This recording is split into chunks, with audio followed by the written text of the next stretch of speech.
Coming to you, holy cow, gonna get that mixed up. Coming to you from Arizona, and maybe most importantly, not alongside Johnny V.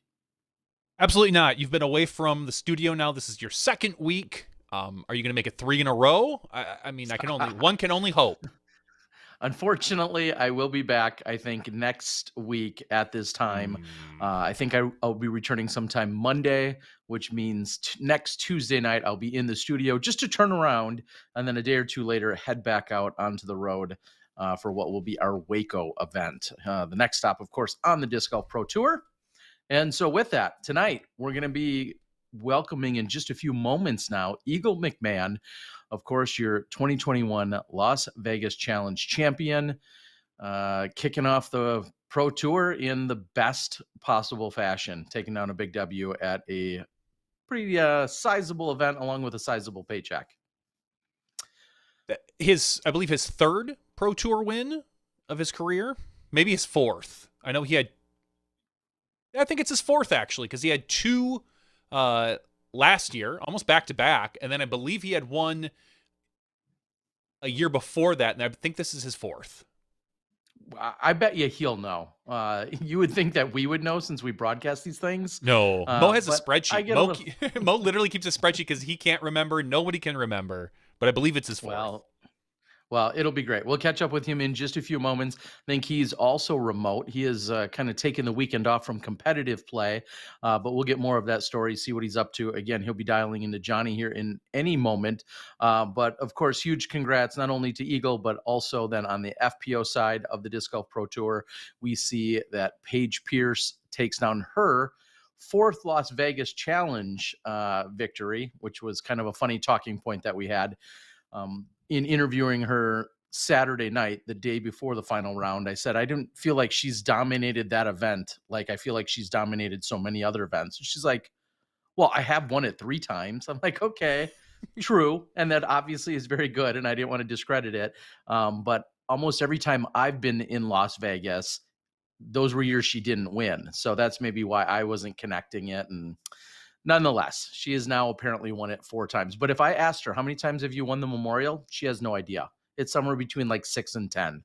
She has no idea because she wins so often. And we found out at the at your celebration interview, so to speak, that she's not playing the Memorial this week, even though she was signed up. She's going to go practice the Utah courses. Yeah, that threw me for a loop. I was expecting to see her, as she's obviously was talked about, and we saw her on the pre-reg list. But that threw me for a loop when she said that she's actually going to refocus herself, and she has said this a handful of times in interviews. She truly doesn't care about any other tournament other than winning the Worlds, and it's like the other ones. I would call them speed bumps. Except for she's floored and she's going over the top of them if they're speed bumps. They're just little obstacles in the road. Much like our guest in the waiting room right now, Paige Pierce kind of treated the competitors like speed bumps. She just kind of ran them over. So without, I'll leave that as it is. Without any further ado, we're going to bring in the man of the hour, Eagle McMahon. Eagle, welcome back to the show. Johnny's got to click on a button probably. Nope. Hold on, Eagle. I try it again. I don't think we do. We're not getting your audio in, Eagle. Hello? There you are. Perfect. There we go. Yep. There we go. Sweet. Not on my side this week, Terry. Not on my side. Good job, Johnny. Awesome. Last week was not. We can pass the buck. Yeah, up until about Sunday, tech issues haunted me. But excellent. So again, welcome to the show, Eagle McMahon. Thanks for having me yet again, guys. I think yet again, you know where to go. You know when you win. You're always so gracious, and we do appreciate it. I know the last couple of years, it's been either the Memorial or some of the other events where we're in close proximity, and then immediately you know that you're always welcome here. And you don't have to win, but it makes that much more sense. So the debate that is raging on, Eagle, how many Pro Tour events have you won? We stumped him. I'm sorry. Go ahead with that, Eagle. 4 of them. 4 of them. See, I won 1 in 2019, 2 in 2010. Oh my gosh, I'm having a terrible echo. Do you have your headphones? Hold on a second, One Eagle. I think It might be on Johnny's side. Hold on. It could be. Hold on 1 second. Let's make sure that last week we had 2 Skype callers coming in, so I wanted to make sure that that wasn't the case. You should. Is that any better, Eagle? let's see. That is better. All right. And Terry, Okay, you can good. hear him? I cannot hear Eagle now. All right, hold on. Oh no. Is that better now? That is Now I better can hear for me. myself again. No, come on. All right. Hold on 1 second. This is why Johnny gets paid the big bucks. I can switch shows. I can do whatever. Here, let's Hold, please, for technical difficulties. Johnny's going to click on a button. Hopefully we'll get and in Johnny's defense, it always makes things more difficult when I come in remotely and then we have another remote guest. I know things get a little bit more challenging, even though you'd think Johnny would have this down by now. Well, you always come in. We always bring you in like different ways here. So, let's see here. Let's change. Perfect. We do this. We say Terry Miller. Terry Miller. Mm-hmm. Where is your audio source is going to be? All right. How is this? Terry, can you hear us? I can hear you. Eagle, you there? All right, can I hear myself? I think that's good. All right. I think Okay. that's good. We'll play it like this then. Perfect. So, All you've, right, you've let's won start from the top. you've won Eagle, 4 you Pro have Tour won events. 4. Mm-hmm. Yep. 1 in 2019, 2 in 2020, and now 1 in 2021. How prepped on a scale of 1 to 10?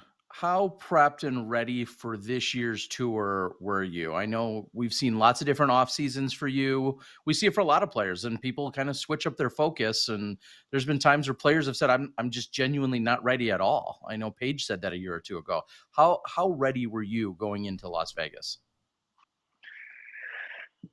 Oh gosh, that's a great question. So one funny thing about me, whenever I come off the off season, I always have a legitimate fear that I'm just going to forget how to play disc golf. It's like, I finishing up a good year from the year before, and then I'm just going to start the next one, and I'm not going to cash at any event. That's always a legitimate fear of mine.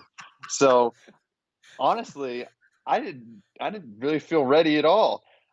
So funny enough, I left for the All-Star event on Tuesday, the Tuesday before the event, which was at this point like 2 weeks ago, and like a good week leading up to the day I left, it was 0-degree temperatures in Colorado, and I wasn't playing pretty much at all. I maybe got like 1 or 2 rounds at my local course, but my local course is like a bunch of 150-foot shots. And I didn't really feel ready from a thrower's perspective, but the whole off season I was training hashtag disc golf strong with the guidance of Seth Muncy. So from that standpoint, I was very ready. And one thing about me is even though I may not be playing disc golf, everything I do to a certain extent is to make me better at disc golf. So like training, that's good for life. That's going to keep you healthy overall. Eating healthy, that's going to increase your longevity. But all of that is good for disc golf. Meditation, and so all things on a day basis. Indirectly, it is for disc golf. So what I did was I just kind of let it happen. I've heard the man, the myth, the legend, Paul McBeth say this, and I think many other sports figures have said this. You win your games or events in the off season, and I believe that ever since I went to Switzerland back in early 2018. It was a complete paradigm shift for me, and it's really incredible what you can do. Like when you're in a tough situation on the course, or not having the best time out on tour, you can kind of go back to one of the workouts you had, one of the tough times you had in the off season, and you can call upon that moment later on. And that's that's what I did in Vegas. And luckily, the events weren't that demanding in terms of like technicality. It's a lot of open shots, so all you're doing to a certain extent is just putting power behind the disc. So after a while, I my brain figured out what we were doing. We were playing disc golf, and I was able to just let's just say pick up from where I left off. Do you like that the first event of the season is like that? This Las Vegas event. I mean, in the past, it's been the Memorial, which we're running into now. That it's just more or less for everybody a way to get on the course and figure out your power. You don't really have to shape too many shots, so to speak, with turnovers or anything like that. It's more of a power game. Yeah, for sure. It's nice to start somewhere warm, and you can just kind of dial in the fundamental shots. I've enjoyed starting in whether it be California, Nevada, or Arizona. They're all kind of a similar style of disc golf. So I've each and every year starting in that part of the country. It's nice. It's nice that you can kind of get your bearings, because once you head to Texas, you start getting you have to start throwing shots that you're going to be throwing more over the course over the latter part of the year. So starting off quote easy is a nice thing. When that was going to be my follow-up, and you're already going there, as you perfectly emphasized the phrase easy. Some people say these courses are too easy, and I just don't want to watch you throwing these power hyzers and throwing all of these shots. I mean, you still play, like, obviously the competition is good, and you still have to play good golf. It's not like you're just out there, eyes closed, just throwing frisbees in any given direction. What are some of the toughest components? Wind, temperatures, dryness? Like what are the takeaways from Vegas for you this year? In The terms of wind, the the wind, challenge. yeah, I'd say I put wind at the number one challenge.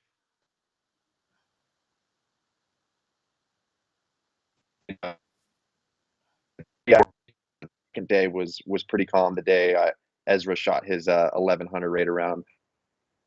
But other than that, from a fundamental standpoint, the courses aren't too hard. There's not a lot of punishing out of bounds. Maybe a few holes on the end of a course, but if you're playing strategic and trying to throw a semi-conservative shot, then if you're 1,000+ rated players should be able to avoid bogeys or multiple bogey strokes pretty easily if they're tactful. At least that's my opinion.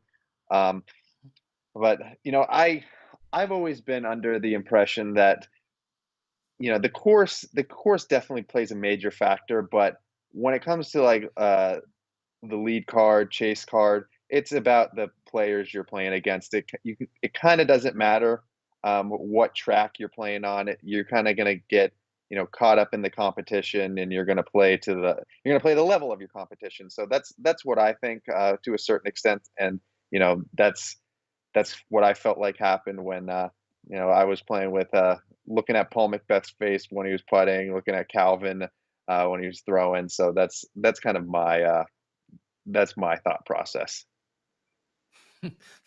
That's kind of funny you say, like, Calvin maybe. Is there a player that has less emotion on the course? And what do you read off of him? Can you say that again? It cut out, unfortunately. Yeah, I was asking if there is, with regard like specifically to Calvin, is there a player that displays any less emotion and what kind of reads do you get off of someone like Kelvin when he's out there reacting to anything? No, that is funny. Uh, it's kind of weird. You kind of have to you gotta like get to know Calvin a little bit to know like how he reacts to certain situations. You can tell when he misses a putt or does something stupid. You can kind of hear him under his breath. There's some emotion hiding in there somewhere. Um, you know, I could feel it the final round. Like you could tell he was getting a little frustrated how he started off. He wasn't he was having a bit of a tough day. So I kind of got some emotion there, but like anytime he does anything good, it's just straight face. So it's kind of he's kind of a hard one to break, so to speak, because you don't know you don't. It's really hard to see what he's feeling. He's Vulcan. Yeah. So I want to take kind of a sidestep and clearly, I mean, you won, you destroyed everyone. One of the stories until that final round, though, was also Ezra Aderhold.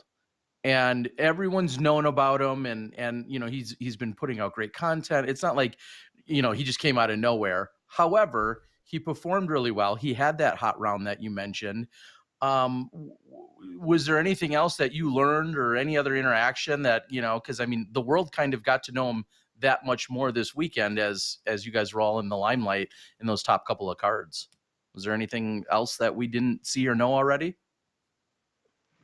No, I think Ezra did incredible. He joined the 1100 rated club. He didn't? No. Did it miss it by a point, Johnny, when it went official today? It went official today, and it dropped to 1099. Why did they got to do it to him? They're killing him. You know what? I'm with you, Eagle. You don't tease a guy like that for 2 days with that rating and then take it away from him. Like if you're at the PDGA, you look at that and you give him the bump. You give him the 1 point. Just you manually type it into the database if you have to. No, that's hilarious. Because one more push up. One more push up. That's all it takes. Yeah, I remember at Vegas. I believe. Gosh, was it 20? No, it was 2019. I technically had my first 1100 rated round there in 2019 on the Innova course, but it read unofficial at like 1090. But then I got the official bump to 11 something. So wow, that was nice of them. I So guess it went the other way for you. Goes both Yeah, ways. it went the other way for you. Mhm. Okay. But yeah, well, that's pretty good. But back to Ezra. I mean, he was a part of the 1100 rated club for a moment, and that's a huge takeaway from the event just there. I played with him the third round, and it was his first time being on a lead card at a pro tour. So I definitely could feel that there was a little bit of nerves for him, because obviously when you have the hot round by such a margin, and then you're going to the next day leading by 3 strokes, you're feeling like, all right, I gotta do this again. So maybe you're pushing a little bit harder than you are normally. And it wasn't working out for him that great, but he still had a decent score to finish the day. He was tied with Ricky Wysocki, who made lead card, just because of the hotter score. But he was in tie for 4th, and then off chase card, he puts a really solid round in to finish to take 2nd, and that's literally the second best start you could have to 2021. So that's incredible for Ezra. So speaking of that, you're watching him on the third card kind of have a rough start. Do you have any, I don't want to say sympathy, but do you ever look back and think about what, like, when you were in that position? And do you remember that? Do you remember a time on the lead card where you earlier in your career where you just weren't able to finish it off? Cut out again. I think it might be internet. Yeah, I'm sure it's a little bit of internet. I was just saying, like, do you have sympathy for watching Ezra, and can you recall yourself in that position, like where you made the lead card really earlier in your career and just weren't able to shine as bright as the rest of the card? Do you have anything like that in your history? I'm sure you do. I can't quite remember, honestly. We've seen so many rounds from you. Oh yeah. I mean, it's happened so many times. Like, I mean, the most apparent time for me is the first time I made a lead card at an NT, and that's 2015 GBO.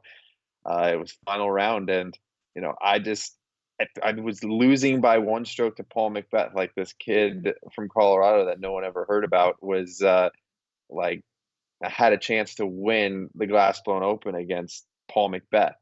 That felt so weird, and you're nervous. There's so many things racing through your head, and when you're nervous and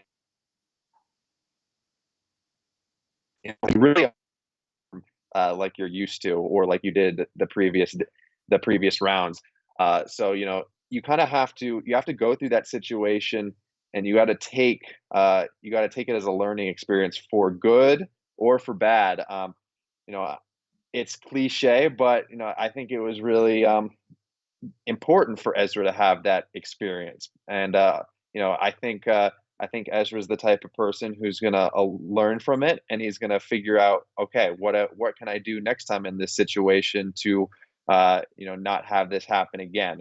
So it's all about building off that experience. See where he grows from it, because those are the traits of any successful disc golfer. And I've been in those situations before, and some of my worst moments, I can look back on it as some of the best learning moments. So it's cliche, but it's really true. Just so you know, if we start breaking up, I might cut our video to you, but you'll still be live, just to save bandwidth. But you're fine for now, just so you know. Everything's looking good. Sounds good. What I was going to ask, and this kind of ties into a couple different things. When a lot of people think about yourself, Ezra, I think about distance, how far you guys can throw, the power that you have. Someone like Thomas Gilbert, I know, obviously plenty of power. This weekend, there was also a distance competition, and you withdrew yourself, even though you made it into the top 2 qualifying spots. You had the highest, the furthest throw out of any player. You actually withdrew yourself on Saturday night. Is that right? Can you walk us through that? Yeah. So the main reason I did that was we were checking into a hotel, and I just figured, it kind of took me by surprise that I was winning the tournament all of a sudden, because I know I was down by a bunch of strokes, but just I had a really good back nine, and all of a sudden I was winning the tournament. I was like, I got to give myself the best chance to win tomorrow. And originally I wasn't even going to do the distance contest anyway. But I think when I signed up for Vegas, which is sometime last year, they had the little options like, do you want to be in the distance contest for like an extra $5? I'm like, yeah, sure, why not? And I wasn't even going to throw, but someone, I think it was Thomas or someone, reminded me, like, Eagle, you're going to go throw? I'm like, oh yeah, I did sign up for it. So I just threw like 5 shots and I qualified. So I figured I might do it on Saturday. But I think I made the right decision of not doing it, because you gotta take a few hours off, then you'd have to warm up again and then throw hard, and I didn't want to risk tweaking anything for the final day, because that would have been, who knows, in an alternate universe I might have thrown that distance competition, got hurt, and I might not even won the tournament. So you have to be you have to be mindful about that stuff. I've always heard that Paul doesn't do anything like that, because it just takes away from the moments that really matter, because not that many people would be talking about me winning the competition. I probably wouldn't be on SmashBoxx right now for winning the distance competition. Probably not. Well, it depends how far you threw. It depends how far you threw. Yeah. If you won that distance competition, you threw 1,200 feet, we'd have you on. I mean, I'm uh, sure Thomas Gilbert would love to be on right now. yeah, and Thomas is probably watching. I owe Thomas. I told him I captured a little bit of his qualifying along with Anthony Barella, and I still maybe even tonight I'm going to put those together in a little video. But he definitely recognized that with you withdrawing, his chances obviously I think went to 100% for him to take it down. So and it makes sense. You want to focus on, like you said, what matters the most, and That winning this pro tour event is. So and that final my round. follow up kind of yeah, my follow up kind of ties that what you just said along with something you said a few minutes ago. Um, you talk about how things directly or indirectly get you prepped and prepared, and some of the things that you can do that aren't disc golf related, but still can be valuable to you as growing as a person and being the best you can be. My question though is the opposite. What what do you feel like is the most detrimental thing you do for your health or well-being? I mean, I can only fathom like how this is still probably healthy, but like what would you say is like either a crutch or a secret dirty habit or guilty pleasure, whatever you want to call it. What's the thing that you feel like is the worst thing you do to yourself, health-wise, physically or Oh mentally? gosh. Oh, this is an interesting question. I don't think I've been asked this before. Oh Score one for man. me. Okay. Uh, the answer from There's your an ant. there's an answer from your dad. Uh-oh. What's he say? Lays in bed all day. I was thinking about that, but I think that's good. I think that's a It good can thing. be. If you do that excessively, yes, that would absolutely be, a bad habit or a vice. But after doing a bunch of stuff, you need that day just to decompress, so you can start taking on a bunch of stuff again. Like, yesterday I traveled all day, and I've been responding to messages, trying to deal with a bunch of people, and like half the day today, I just told myself, you don't have to do anything, and Mhm. that's crucial. That's absolutely crucial. Um, so I'll answer the question. I think the thing that's most detrimental to me is two things. Is when I don't keep things organized, and I think that's the most important thing for me in general. If everything in my life is organized and I don't have to worry about anything, then I can just worry about disc golf, and that increases my focus so much more. Um, and the other thing kind of stems off that is just keeping the stress under control, like whether it be dealing with my taxes, or you know dealing with a crazy Airbnb host who wants money from me. That kind of stuff. If I can keep that to a minimum, that's key. That's key for me to that's key for me to perform well on the course. Okay. Okay. I'll follow it up. I want to clarify what gets you disorganized? Is it just a lack of focusing on it? Is it too many things pile up and you get behind in that sense? Like what sets off that minor tailspin, we'll say, of you getting disorganized? Letting it go for a couple of too many days or hours? Like what kind of gets you to even getting there in the first place?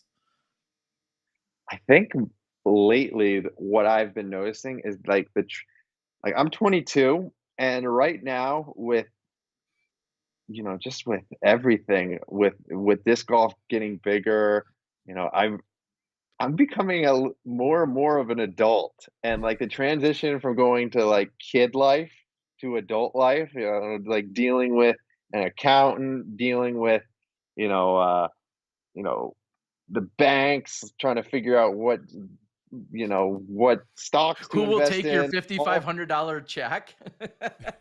Which bank do I put it in? Yeah. Yeah, like stuff like that, and even you know annoying things like how the title for your car hasn't come in the mail for like 3 months.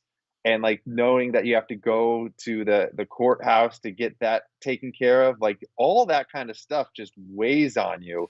And it's stuff that I'm getting trying to get used to, because before, when you didn't have to worry about that, you could just you could lay in bed all day, and that's way easier to do. So so that's the Okay. main thing right now that I'm trying to figure out. But I I'll get think it taken care of. Don't you worry. well, I feel like, maybe it's a little dated now, but that whole hashtag adulting or adult life, like, yeah, that's certainly, it sounds like it's fully catching up to you. And it seems about right. Like you said, you're 22, you're making a significant amount of money traveling around the country and around the world. I think eventually it was going to catch up with you. So, um, what would you say, and for everything we just discussed, what pulls on you the most? I mean, is so much of your time, like, everybody wants a piece of you. I mean, whether it's a Smashbox interview or I think, was it last night you were on the Nick and Matt show, or just media obligations, Discmania obligations, and then all these tournaments. Think a lady friend, like, what is pulling on you, and is it 24/7, and is that what partially overwhelms you? Everybody wanting your attention. At this point, it's almost 24/7. Hmm. If I like crack down and focus and take a caffeine pill and I have a good day, then I can get most of it squared away you know for a day. But then it all piles back up again. So yeah, the off season was pretty crazy. It was the busiest off season I ever had, between doing Vlogmas, getting ready for the season, disc golf strong, and just living life in general. And the thing is, I believe I believe right now is the perfect time to plant all the necessary seeds in disc golf, because I think it's going to explode.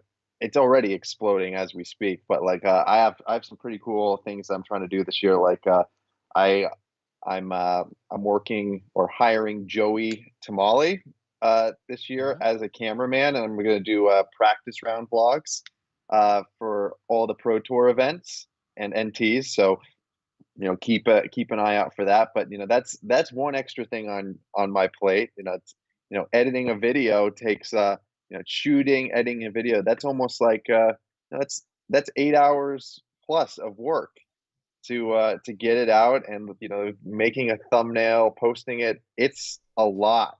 And that's just it's almost like adding an extra job, and then in charge of being in charge of him, paying him. There's all things like that are just it makes everything a little bit less easy. So yeah, it's still Yeah. it's a juggling act. It's a juggling act, but I just proved that I can handle it. I think I'm a pretty organized person, so I'll figure it out. But I'm looking to maybe outsource some of the work to some, maybe my dad, maybe my girlfriend. So we'll see. Yeah, and it's funny. I was literally just editing the Masters final round. We got single camera thanks to Joey. I paid him, and we got single camera coverage of the Masters win from Vegas this final round. And same thing. You're editing all that footage together, and you got to do all that work. And people, I think, still even to this day underestimate even the most simple of disc golf video round coverage is still an incredible amount of effort, and nobody knows that as well as you do, between that and Vlogmas and everything else you've done. So it is a lot of work. You've had success at the Memorial, which is coming up this weekend, of course, but we're also seeing it for the first time, not an opener to the national tour and not an opener to the pro tour.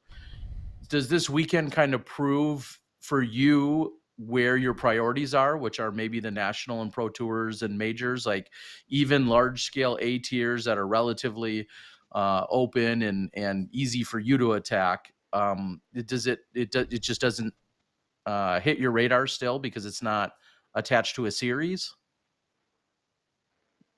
Yeah, I would say so. Uh, if you look this year, there's between pro tours, national tours, and majors, I believe there's 23 or 24 events. And I mean, right there, that's pretty much half a year of playing Hmm. disc golf.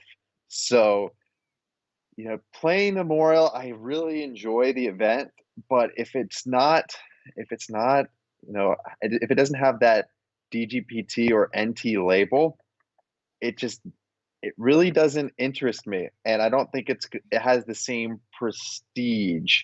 And one other thing about it too is like a lot of great players are still going to be there because it's presented Hmm. by Discraft. And if you look at, I think if you look at Vegas last year, it wasn't a pro tour or an NT, but it was an Innova event, and I think there was some extra incentives for Innova players. So I think that might be the case for the Discraft guys for them to still show up. So it makes sense for them. But I just figured with the year looking as busy as it is, I'm gonna take the opportunity to fly to Alabama, get some rest, train a little bit. I did disc golf strong today, and get the woods game working before heading to Waco. And I'm gonna do that throughout the year. There might be an event here or there that makes sense for me to play, uh, but for the most part, I'm keeping my focus pro tour, national tour, and majors. So I will say I don't want to be too nosy, but yeah, this will be kind of nosy. Is it in the grander picture that maybe instead of you frequently going to Alabama, that your girlfriend travels with you? Is that even in the cards for her? I mean, she may not have a life or a career that's feasible or she wants to, but is that something that's possibly in the future? We're planning on going to a few events this year. She's got a she's got a good job, full benefits. So Hmm. it's kind of a little bit harder for her to travel. And right now they don't want her getting on any planes or traveling too much unless it's by car.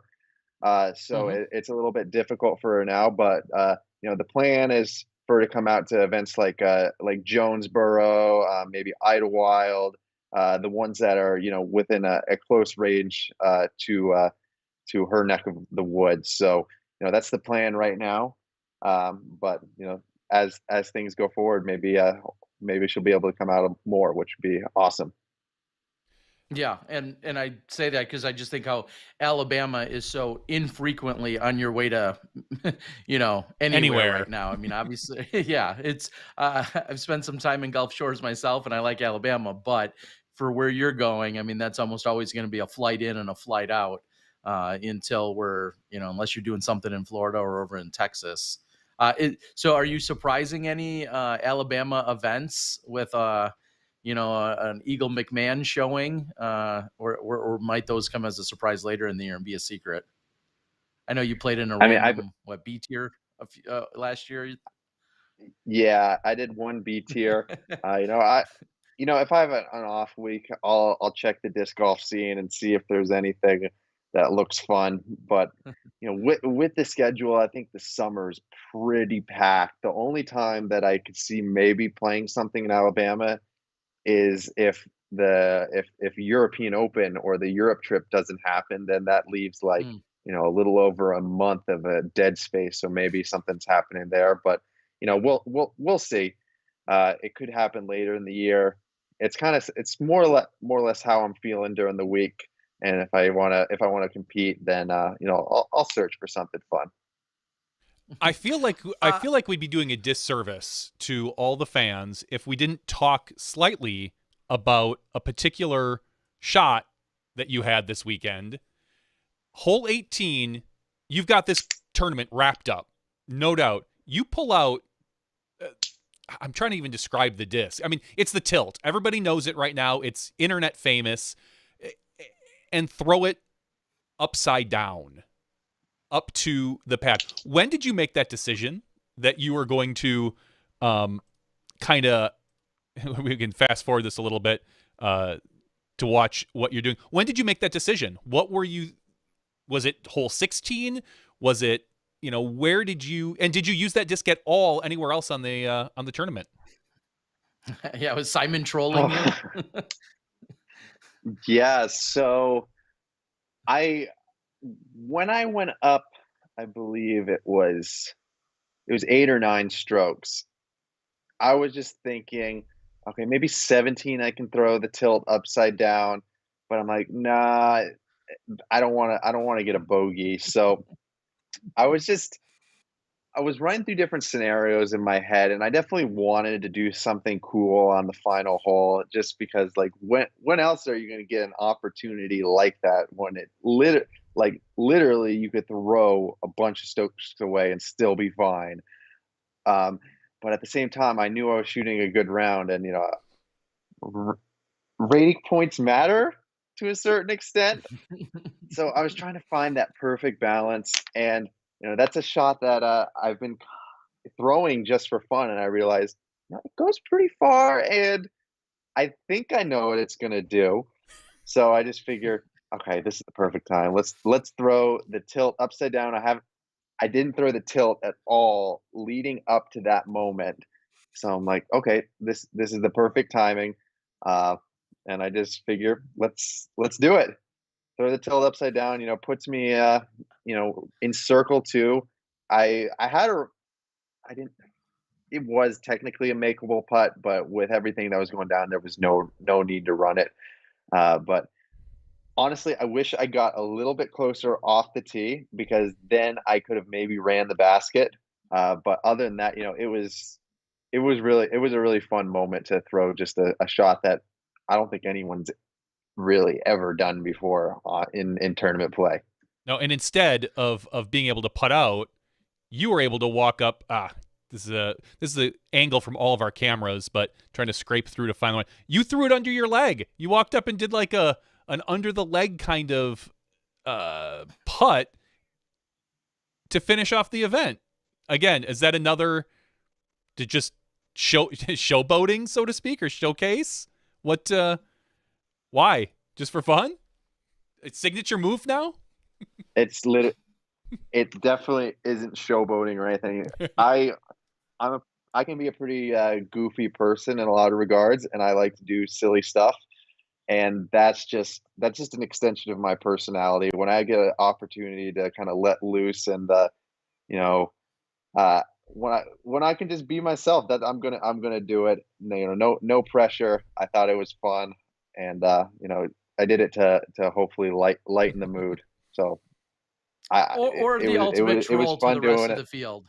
Yeah, exactly. I got The ultimate taunt.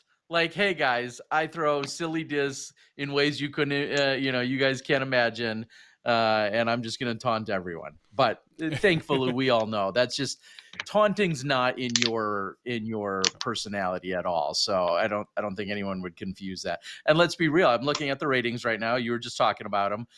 Your last round rated 1090.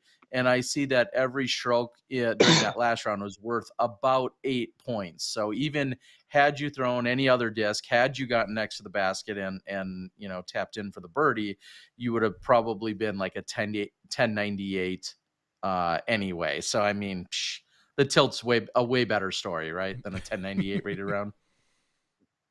Yeah, absolutely. I mean, I feel like I feel What's like more people are talking about that shot than me actually winning. So it was perfect.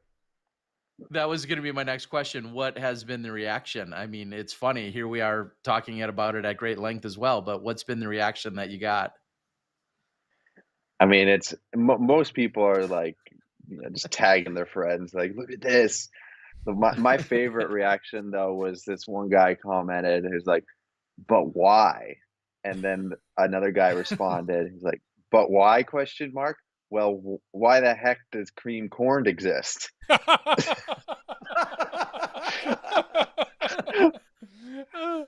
So Okay. I mean, it's I mean, the tilt is a unique that's the disc. best way I can just. It clearly, I mean, it's for those of you that maybe are living under a rock. It's a massive, I would say a massively overstable disc, maybe the most overstable disc maybe ever made? Question mark? I would say it 100% is. Every other disc I've thrown that, somewhat compares to it, it's in a league of its own. It's absolutely silly because if anyone has tried to throw a disc upside down, like let's say you throw you throw an understable disc, for example, like an FD or like a Valkyrie or whatever, it's going to act insanely overstable. And the tilt proves that the more overstable the disc gets, the more it wants to fly upside down. So, I mean, essentially, what I'd compare an upside down tilt to is maybe like a semi overstable Firebird or something. Like you can get on it, it's going to hold an ante, but it's going to want to come back at the end. So, you know, do I see an actual use for that shot? Probably not. Maybe if you're like throwing on like a frozen lake, like it hit the top and just slides straight across, maybe that could be cool. But other than that, I mean, there's not really any use. Actually, I'm curious to what it would fly like in like a really stiff headwind or something because the wind's not really getting underneath the disc, so maybe that could be another trick for it. But we're gonna have to try that another time. Somehow to maybe slide across a green in on one of these things if you get a Yeah. nice green in front of your basket and you definitely don't want to catch it. So if they were available, that probably would have sold about 1 million of them, right? I mean, can anybody get them right now? Do you have any input on when they're going to be available, or like the different plastics? I've heard rumors of other plastics for the tilt. What's going on from that you know? So yeah, so funny thing, yesterday UC calls me and he asked for the okay. It's like, Eagle, we want to release a celebratory disc for you winning the Las Vegas challenge. And I'm like, yeah, sure. And he's like, the one thing that might seem weird, we have a certain number of tilts left over, which is a Simon Lizotte disc. Can we use those as your celebratory disc for winning the Las Vegas challenge? And I'm like, so it'd be a Simon Lizotte disc for me winning the Pro Tour.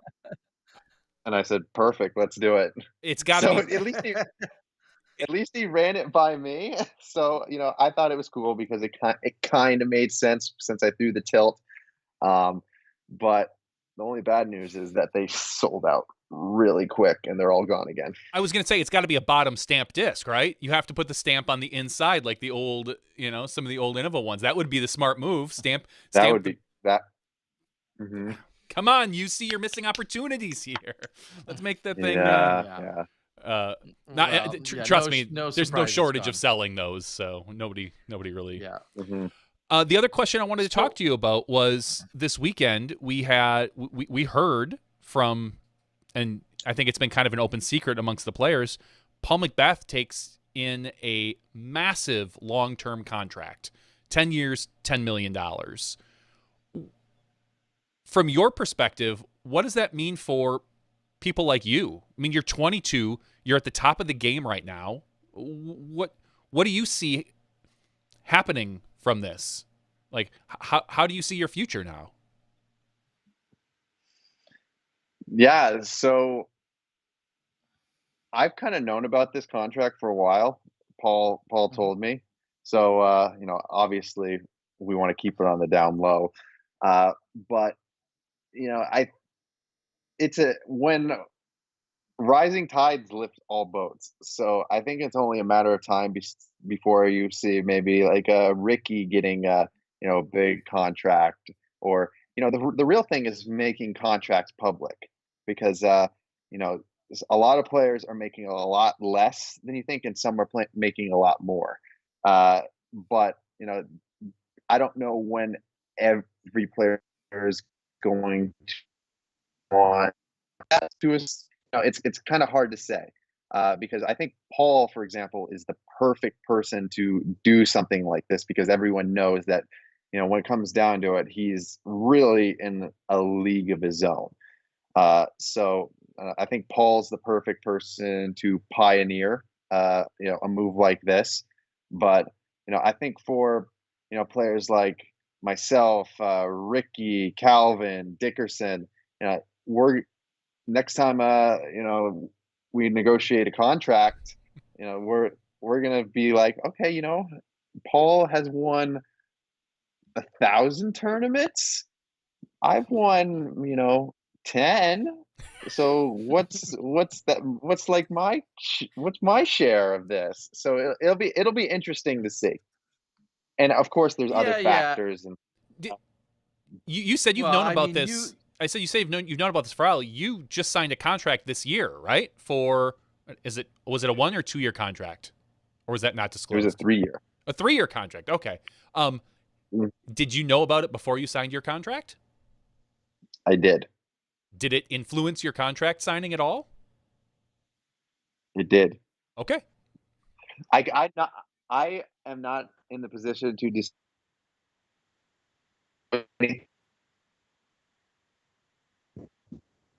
Oh, Oh, we froze up a bit. see, there's UC. No, UC's got his IP address, and UC's like, he's not talking about any more of this. I'm going to turn our video off to you. Just hopefully that helps clear it up a little bit. So you were saying you're not at liberty to. No, I'm not gonna disclose any numbers, but what I will say is that, I know that disc golf is growing at an exponential rate, and within the 3 years, there's a lot of potential for scale. So that's a one thing I really like about my contract is, there's not there is a set number that I'm getting, but there's a lot of potential growth that they're not Discmania is not going to put a limit on it. So that's what I'm excited about with my current contract.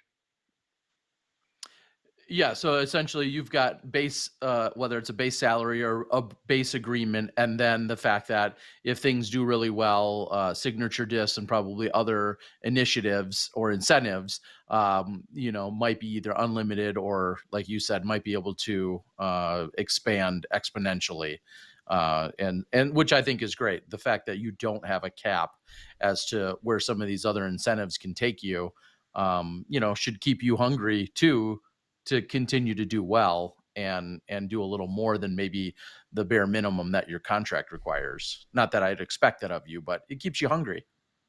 Now, Yeah, it allows you to bet on yourself, and you know, if you're getting a guaranteed money is great. But if there is no cap on what your potential is, that's going to give you all the incentive to push yourself harder, which is something that I want to do. now, I know and you're very gracious and humble in putting Paul on that, that extra level and that pedestal where he has really proven uh, he deserves to be. But the fact that you recognize it and still embrace it, even though you averaged 1077 golf over 4 rounds and you beat McBeth by 14 this weekend. Um, what do you take from that? I mean, this is one weekend. It doesn't define either of your careers clearly, but what do you take from that to either build off of or to start thinking about, if anything? Yeah, so I believe Paul was either 21 or 22 when he won his first Worlds. So that's the age I'm at right now, and there's a bunch of people saying, "So is this your year?" And I I I hope it is, but I can't tell you for certain. All I can do is focus on what I can control. But Paul's now either 29 or 30, and I all I feel like right now is that I just got to keep putting myself in the position and stay hungry. I talking to my dad, after the event, and I'm still trying to kind of figure out like what are my like true goals on the course. Like I'm trying to figure out what kind of player am I? Am I a bloodthirsty player like Paul who wants to win everything? And I think there is a little bit of that in me, but that's not everything I'm about. I'm From my experience, I've kind of figured out that I just want to go out there and play good and feel like I didn't leave anything on the table. And one thing I'm really proud of this past weekend in Vegas was, the final round, or really the last 27 holes. I played very methodically. I made a lot of good decisions when there was pressure. I was able to calm myself down and make the most rational decision. So I felt like I was playing some good old solid, you know, S tier, maybe A tier Sexton golf, and that's a really good feeling. If disc golf is my job, I want to go out there and do a good job, and that's kind of my goal for this season, 2018, which I think is still season to date. I've had a bunch of really good finishes. Uh, my main focus was just going out there, being solid, focusing on what I can control, and that resulted in great things. So, I'm gonna be hopefully doing that for years to come. Well, and Tim on the board, one of our regulars, is talking about a point I had earlier that I was going to get to, which is in talking to Paige as soon as the tournament was done. She said, "Hey, I'm gonna skip past Memorial, and instead I'm gonna go up to Ogden. I'm gonna go up to Utah and practice for Worlds." And it's incredible to know she's hungry for her sixth world title, and she says all other events really don't matter because she's out to capture her next Worlds. And then for you to talk about being 22 and what you've accomplished thus far, and knowing that a Worlds obviously is one of your main goals. I, can you relate in any way to what Paige trying to go after your sixth while you're searching for your first? I know FPO and MPO fields are vastly different, but I guess what are your thoughts on that when someone like her is talking about what it means to her and what it would mean for your career as well?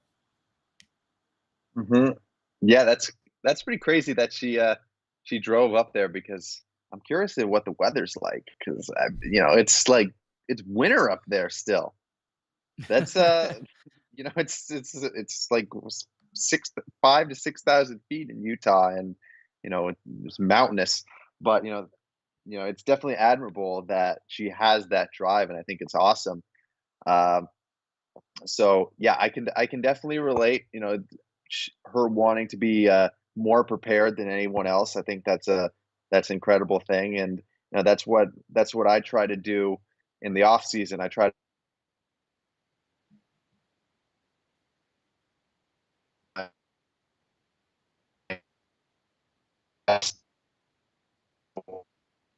when I play, and I don't have to focus on you know getting strong or anything, because I know I want to know I put the work in the off season, so I don't have to worry about it during the season. Okay. And just for everyone to follow up your question, actually, I'm looking at temps are in the high 50s and light winds for in Ogden, Utah this week. So Okay. maybe that's what Paige is going to be taking in, and whether it's becoming familiar with the course or actually practicing the lines or playing with the elevation. I mean, there's a few extra components there this year that we're not necessarily used to seeing. So Are you gonna yeah. get out there ahead of time at all, or are you just gonna wait for the week of Worlds and then focus on it at that point? I think I'm gonna have to wait till the week of Worlds.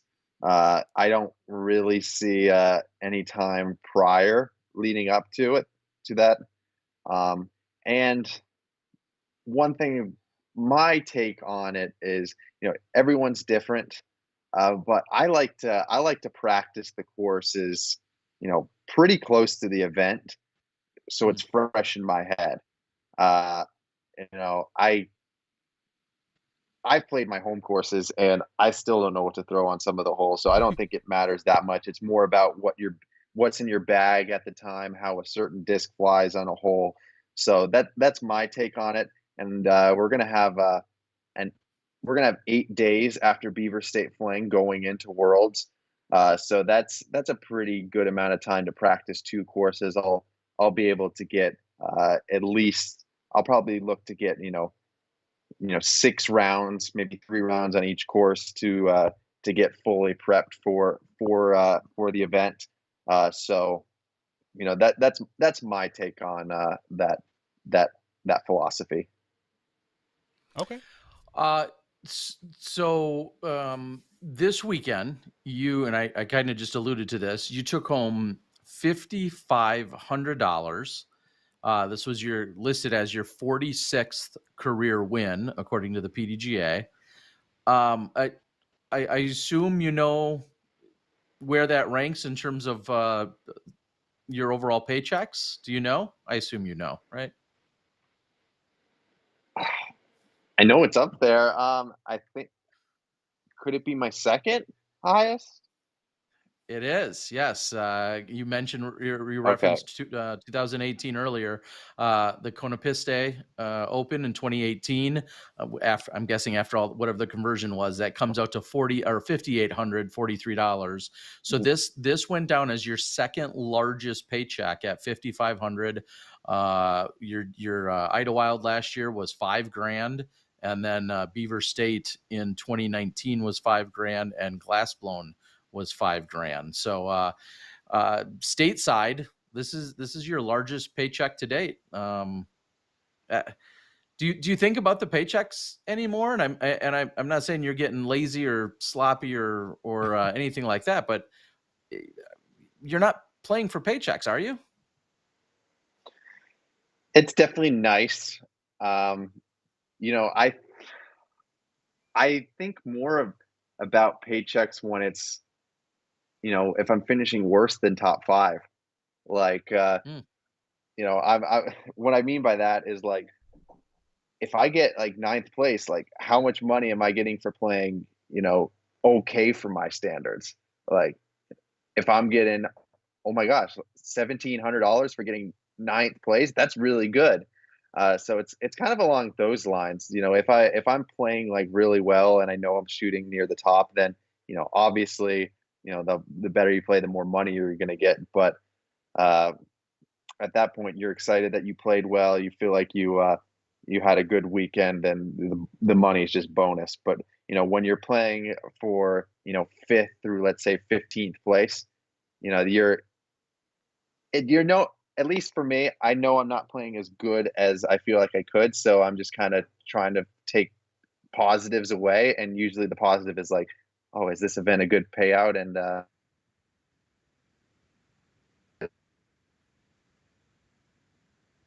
okay, sense.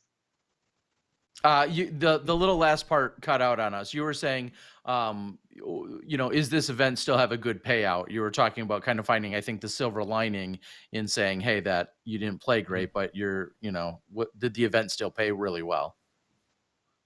Yeah, exactly. It's there there's some good you can have some good takeaways if you finish 10th place and for some reason it's a really good payout and you might have made like you know $1,500. In that case, you're like, okay, I didn't play that great, but at least I took home $1,500. So that's kind of what I think about payouts.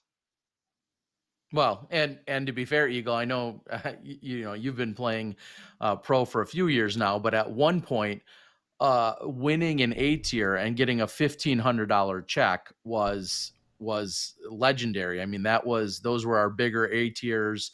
That was first place. That was insane. That might date 15 or 20 years ago, but obviously we're growing and evolving slowly. But a $5,500 check for your efforts, and then Paige on the FPO side, she took home $4,000. She beat 90 less Wow. women and she took home $4,000 or 90 less competitors. And if I was doing my math right, So incredible. I mean, incredible to say about Las Vegas Challenge, about Innova's contributions, about the Disc Golf Pro Tour, and let's be real again, 5,500, $4,000. Those are some solid numbers, for our aspiring touring pros. Yeah, those are some pretty big numbers. Like, I'm trying to think. Obviously the Pro Tour finale was some massive payouts, but how do those rank in terms of you know NTs and DGPTs? That's got to be some of the highest ever, I'd imagine. Yeah, and that's math and research that I unless I fall into it, I can't tell you off the top of my head. But yeah, you're exact. I'm sure you're right. If Seth or Jeff Springer, somebody were on the board, they could probably tell us. It's incredible. I mean, I think back to what the 2016 Pro Worlds in Emporia, and the big magic number I thought that year was to try and hit 5,000 for the FPO payout, if I recall. And Hmm. that was again monumental at the time, and hats off to them for getting there. And then to see the $3,000 and $4,000 checks on the men's side, and now seeing some of those checks on the women's side, and now $4,000. I mean, that's not going to rank in the top two for Paige probably in terms of overall payouts, but because she's won so much and done so well. But still, you're exactly right. That's incredibly impressive. Give me 2 seconds, and I will click on. I'd love to find what some of her largest paychecks have been, because if anyone's won a big paycheck, we know it's Paige, right, on the FPO side. I'm sure her world's paychecks are fine. We will, Of course, but like he said, on NTs or national tours. Go ahead though, Johnny. Oh no, I was just saying I don't necessarily think we need to dig into that at this point, but okay, yeah, we don't. But this was her largest Las Vegas challenge. Is her largest non-worlds paycheck. So it's her third biggest to date. Pretty awesome. So that does say something. Yeah. Okay. Anyway, that's pretty crazy when you take into account other majors for the FPO side. So that's awesome. Yep. Very cool. So, all right, Eagle. Anything that we haven't touched on that it's early in the season, we hope to see a bunch of times here after big, incredible performances. Anything else you need to let the Smashies know? Any exclusive news or info or updates? Oh gosh, there probably is, but I'm drawing a blank right now. I'll have to come on next time. You just want to lay in bed. I'm a half laying in bed right now. Yeah, I was gonna say. With that being said, we really do appreciate you joining us. Before we let you go, give us where we can find you on all your socials that you want to promote, but then also thank all your sponsors and how people can support you. Go for it. Yeah, check out Eagles vlogs on YouTube. I'm going to be posting there frequently throughout the year. You got some practice round footage, basically my normal vlogs, which I'm calling Eagle in the Rough now. So keep an eye out for those. Follow me on Instagram, Eagle_WMCM. That's pretty much where I'm active on socials. Check out Discmania, Grip Equipment, Disc Golf Strong. Those are the main guys. So huge shout out to them, and huge shout out to you guys, Smashbox. Thank you for your work. Well, thank you for putting on a phenomenal show this weekend. It made it's always fun. It's always more fun switching a live show when you get to watch really good golf. So and watching you guys. I mean, you who drove like a madman and then putted pretty well, but I thought your whole group putted so well that it just made it really enjoyable. Yeah, before I leave, I just want to touch on this one last thing. I got out to a pretty decent size lead pretty damn quick, but oh my gosh, it didn't really feel like it because, oh my gosh, Calvin was like a thorn in my side that I couldn't pull out.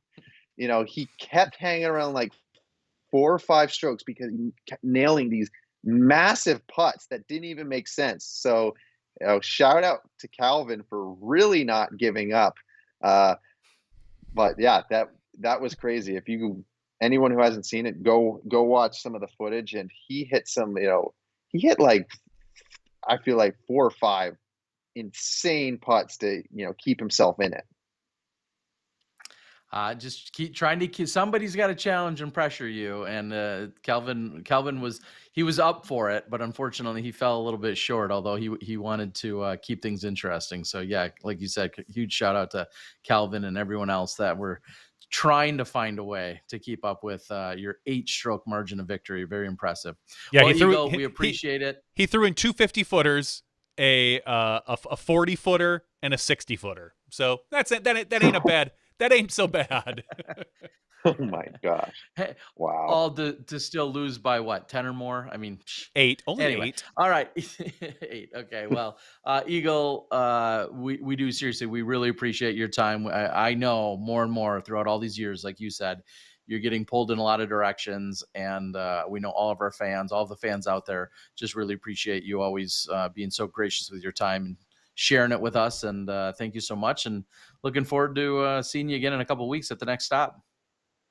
Yep. I'll see you guys in Waco. I look forward to it. All right, well, maybe you'll be All right, back on pal. the show in 3 weeks then. All right. Gonna try. Have a good night, Eagle. Thank you so much, Eagle. Have a good All right. night. Night, guys. See ya. Bye. Eagle course, McMahon, Eagle. our 2021 LVC champion. Just it's been so fun over the last few years watching him quite literally grow up. I mean, he had talked about that 2015 GBO. We were filming that live. That was, I remember thinking that was, I believe, the Billy Engel year with the ace. And just this kid who, it's like, who is this kid? He throws a mile. Like, and just thinking like, oh, he's just one of these new kids who throws far, and he'll probably come and go and we won't hear anything from him. But man, that I didn't think that. I know. I don't think anyone thought that. You said he was terrible. And did I say that? In the pan. Wow, I don't recall that, but man, I mean, it sounds like something I'd say about a kid, about like a 16 or 17-year-old kid for sure. You're like, oh, I'm taller than him. I can throw so much better. Is I think what you pick said. him up and I could pick him up and throw him further. This is what I think I said. Yeah. So well, yeah, of course, it's been quite incredible, and and winning. Now, I know one thing that's it becomes a little bit of tit for tat is, margin of victory, and whether it's in the pro tour or elsewhere. And I think, yeah, of course, there's really impressive performances, but also in this case, would he win by 8? And he had 4 rounds, and then somebody's like, well, if you win by X amount over 3 rounds, whatever, it doesn't matter. Like I said, he played 1077 golf over the 3 day or over the 4 days, and good enough to net him the victory and an 8-stroke margin at that. So very impressive for sure. I think winning by that much for 4 rounds is more impressive. I mean, you have to be that much more consistent longer. Sure. You could say, oh, he only picked up 2 strokes a round, and that would be like a 6-stroke. Like, no. Like, I don't feel that's the case at all. I mean, that's so much more time to falter, so many more holes to let somebody else catch up with you on. I'm going to disagree with this made-up person that I just came up with in my head, and damn them. Yeah, I mean, obviously there's all sorts of ways you want to massage various numbers, I guess, is really the way that you ultimately look at that. And speaking of the numbers, I saw a post, and if I could not paraphrase it and actually give it to you verbatim, I could try such. I saw a post from Jeff Jacqua, tournament director extraordinaire from this weekend, him and his staff, and everybody wants to give him credit, deservedly so. And he's the first guy to say, hey, it's this insane team that he has that really puts on the event. And it's incredible. When you're on the ground, you realize what kind of overarching effort that it is by everybody. 23 hours ago, he mentioned the payouts. They're working on all those, ace pool, all that kind of stuff. Total payout, combining the MPO and FPO and age protected divisions, totaled $103,000, 68.8 on the DGPT side and 34.4 on the A tier side. 34,500 cash added to the event. Wow. 23.3 going to the DGPT side, so on. Here's really where I want to go with, aside from those being very repeatable, great numbers to note. He also writes, already negotiating with a few folks on $15,000 plus cash sponsorships for the 2022 course naming rights. If all divisions don't play all 3 courses, then these potential cash sponsors are not interested in partnering with the LVC. So for those that only want to play 1 or 2 courses, we can review this, but the added cash would be less due to those courses not being played. And he goes on to say, and who knows, with course naming rights in 5 or 10 years from now, 20,000, 50,000, 100,000, why would anyone want to turn away this much potential added cash with the way our sport is growing?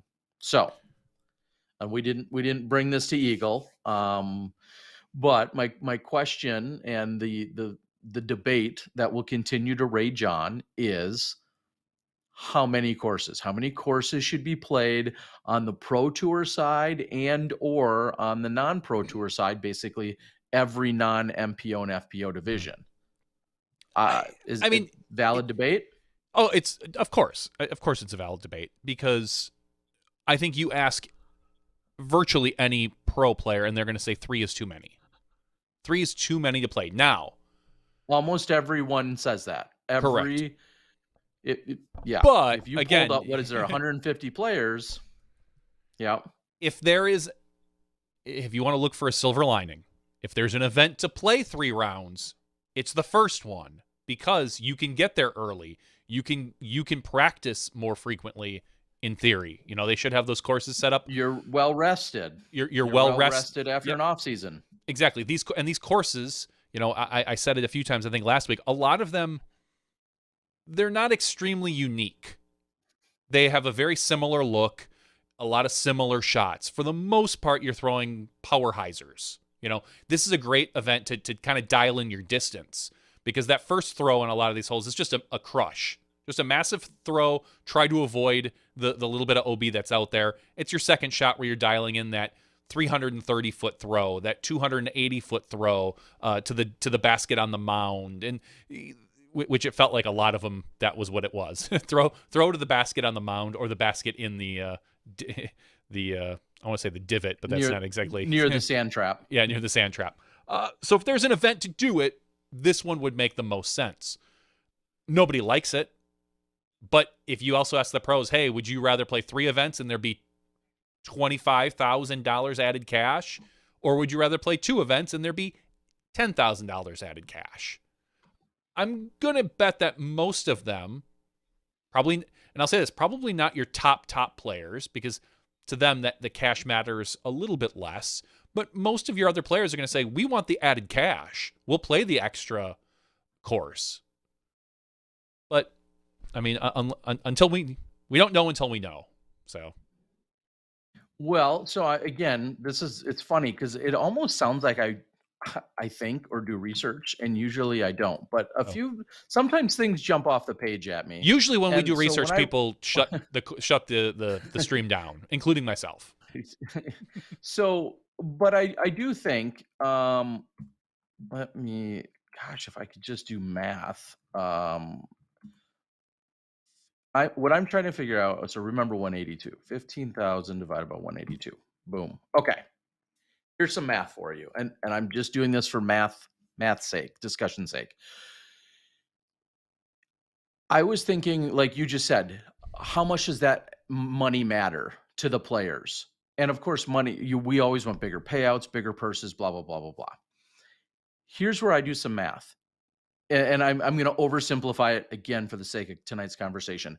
$15,000. Let's just say each of those courses have naming rights for $15,000, as he kind of alluded to.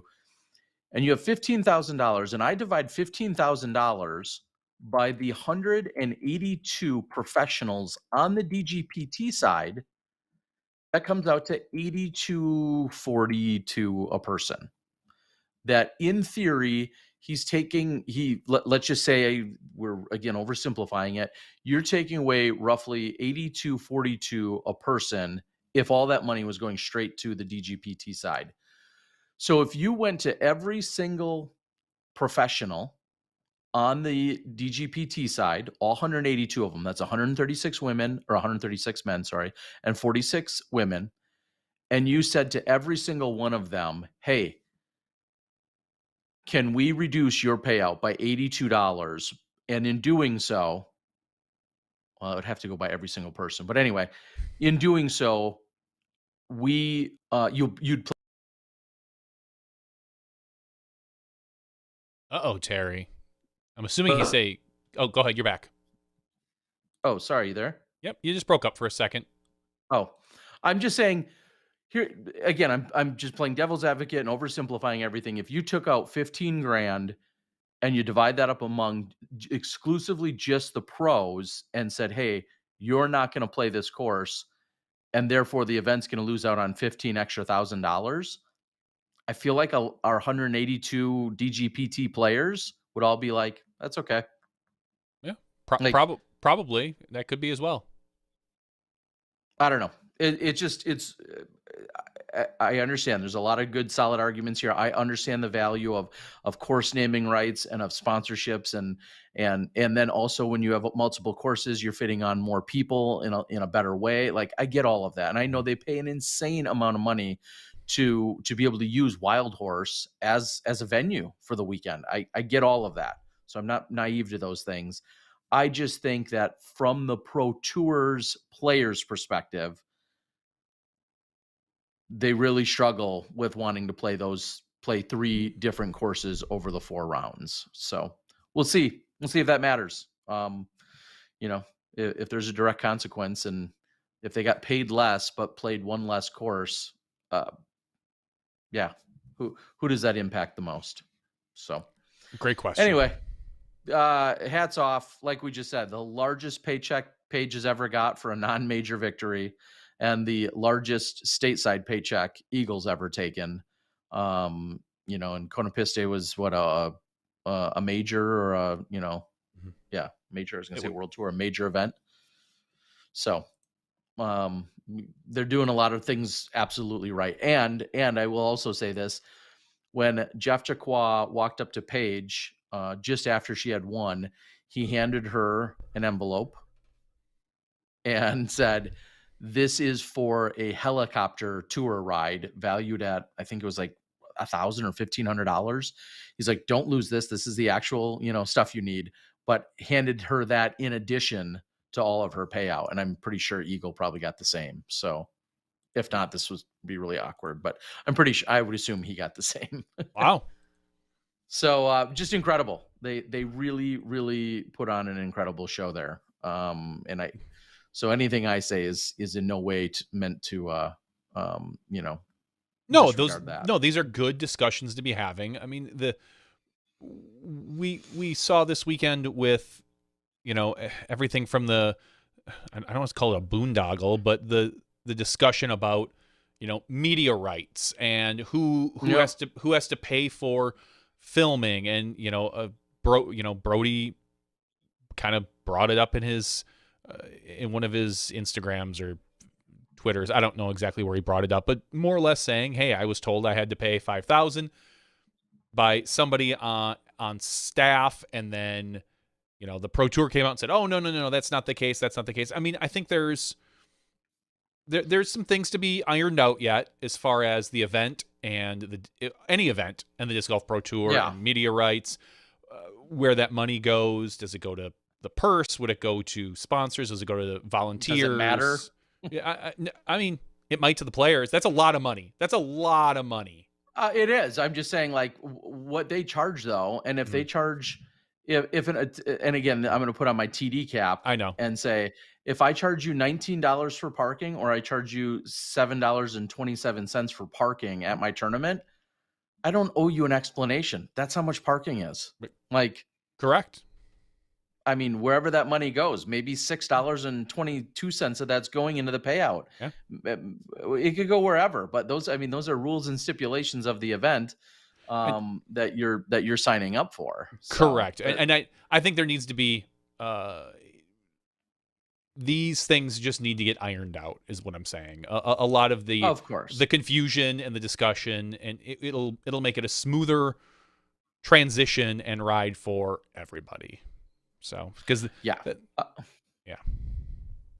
Eagle did chime in and says he did in fact receive the helicopter tour Oh, good. ride as well, as I assumed he did. That's fun. Hopefully he took him up on that offer. I've a $1,500. No, he then followed up.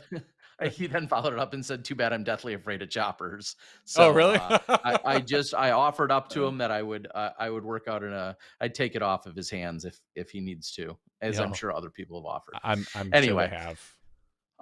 So yeah, huge tip of the cap, if I had one, or hats off to everyone over at the Las Vegas Challenge, along with, like I said, their staff, their crew, the volunteers, the paid people, the not, like, everybody, and then the Pro Tour, continuing to grow and expand in terms of the manpower, the boots on the ground, so to speak, to be able to pull off the event. We're getting to the, we continue to look at the Pro Tour. I had 182 competitors there. And then there were 200 other competitors that are still on the A tier side of things. And will we ever get to a point where certain events continue to have to split? If possible. And I'm not calling for that. I'm just saying, if possible. Now, I think of a Wild Horse and the amount of money that it costs to be there. Everybody says, well, they need to be on separate weekends to accommodate more people. Well, if those economics and the financials aren't there to make that practical, then it is what it is. And that's why I never tell somebody, well, you have to split weekends. They have to do whatever they feel is best to put on their best event. And I trust people like Jeff, who have been running events for 20 or 30 years. I trust him to know what he's doing and get it done. So, well, and yes, 46 FPO players was incredible, as Luke says. That's phenomenal, the number of FPO players that we have there. And there's on the MPO side, there was waiting lists. There were people waiting to get into this event. I mean, it's I had a discussion with a friend of ours today about Wisconsin events filling up so fast. With the Northwoods Open, one of our favorite places in the world, Sandy Point. It's one of the final stops on the Wisconsin. Oh, maybe not this year anymore. It used to be one of the end stops on the tour. Now I think there's like 12 events after it. It filled in under 2 minutes. Under 2 minutes, it filled up, and a lot of people didn't get into the event that have been playing for years and years. And we kind of had this really long discussion on what can be done. What can be done in Wisconsin and all these other states now that are running into this issue of events filling in record time, where if you're literally not sitting at the computer the minute it opens. He had told me that he's like, I had all my stuff filled out. I was just waiting to hit submit. I hit submit. It opened up PayPal. I clicked on pay because it was already linked. He's like, I was in under that minute. He's like, I was the 149th person registered in under a minute.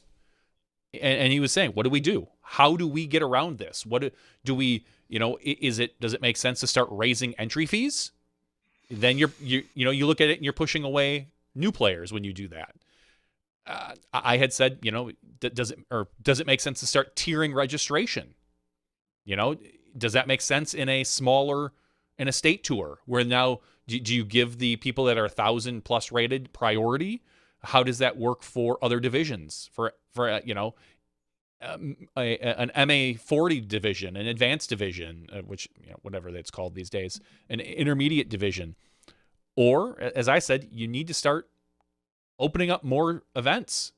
Start allowing multiple events closer to each other on the same weekend. If there is this kind of demand, we as a sport have to start dropping restrictions and just say it's fair game to run events. Dropping some while increasing others. What do you mean increasing? I mean, and just that's where you that's where you say, like, sure, dropping restrictions in terms of, if you mean it literally just in terms of how close events can be Yes. Yes. together. Okay, because I was going to say just generically, if you're saying dropping restrictions, no, I mean everything we just said is imposing more restrictions. Like Yes. Yeah. whether you're a PDGA member, whether you're current or not, which is I'm a big fan of that one. I Mhm. feel like, that was something that came and went a few years ago. And I'd love to see it. We're at a point where I think it could be re-implemented and now become the new standard, which is, if you want to play in a PDGA event, you have to be a current PDGA member. Mhm. And I understand that's at certain levels. Maybe that's just B tiers and above. Right now, that's the way it is at an A tier. Maybe that could be at a B tier as well. I Um, I don't. I I think we're ready for it. That's all. What purpose will it serve? Other than what purpose does it serve for? Let's just say the Wisconsin tour, because we're from Wisconsin. But insert whatever state tour you have. What purpose does that serve for the Wisconsin tour to force people to be a PDGA member to play? What that does is that it promotes the PDGA, which is awesome, and we always Yeah. want to do that. But how does that help Wisconsin? I mean, You're right. I don't know if it necessarily helps Wisconsin, other than it it gives this overall perception of validity. I think, like, that, not like, let's face it, right now, which is fine, and this is what you and I have grown up with. But right now, somebody who got introduced to disc golf last week could sign up for a very difficult to get into B tier. They could sign up along with someone who's been a PDGA member for the last 30 years. And I'm not saying that's been that much of a problem, but right now, as the demand has increased, I love that that puts a little more value on being a PDGA member. How does that directly benefit a Wisconsin tournament director? Maybe it doesn't directly. and I think that's a valid challenge, but I think overall it helps make the PDGA stronger. Someone like, we'll say here in Wisconsin, we are very PDGA forward and supportive. And I think it helps strengthen that relationship and everything that goes along with being a PDGA event. Every stop on our Wisconsin tour, for instance, is also PDGA sanctioned at B tier or above, and that's intentional, because we know that that gives a certain criteria and expectation. When you play in a Wisconsin tour event, it's going to be at least a B tier, and it's going to meet all of these minimum qualifications, or there's going to be hell to pay. No, there's going to be, I mean, that's our commitment to the players. And so for a player to then say, be serious enough to have at least signed up for the PDGA, I just feel like we've evolved. We've grown to that spot where that's no longer such a huge ask. 20 years ago it was. I just don't think it is right now. That's all. I don't disagree with you, and I think that's don't get me wrong. I'm not going on I'm not going to run for the board and that's my number one platform statement. I'm just saying I would be good with us revisiting that option. I don't mind that for B tiers and above. I think that could be that is definitely a possible solution. This weekend we saw one of the ways that you could guarantee yourself a position at the tournament was to be a hole sponsor. There was a $100 hole sponsorship. And if you were a $100 hole sponsorship, then at that point you were able to sign up for the event early and guarantee yourself a spot. There are people on the board right now. When I had mentioned, the philosophy of supply and demand can go multiple ways. There's a huge demand right now. So you can either say we raise the prices, that helps, just like you disc, or you raise the number of events to help with that. And I prefer raising the number of events, but that $100 sponsorship more or less kind of paid your way into the event. I mean, very few people. Your way in. You bought your way in. It benefited, as somebody said, why are we benefiting the rich more? But that's what it does. Someone like myself, if I decided I was going to play in the event, I would think about doing that just to make sure that I got into this. And this is a unique event in that it generally fills. But yeah, I think and let me put it this way. There's an 80-person waiting list right now. 80 people on this waiting list to get into this event. That's not the way it is with every event. But we're looking at events that are getting 20, 30, 40 people deep in order to play.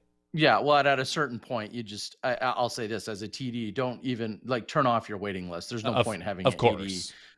having it get to being 80 people, Mhm. because at that point you're just creating a logistical nightmare for yourself as a TD, Mhm. for what it's worth. But anyway, Yep.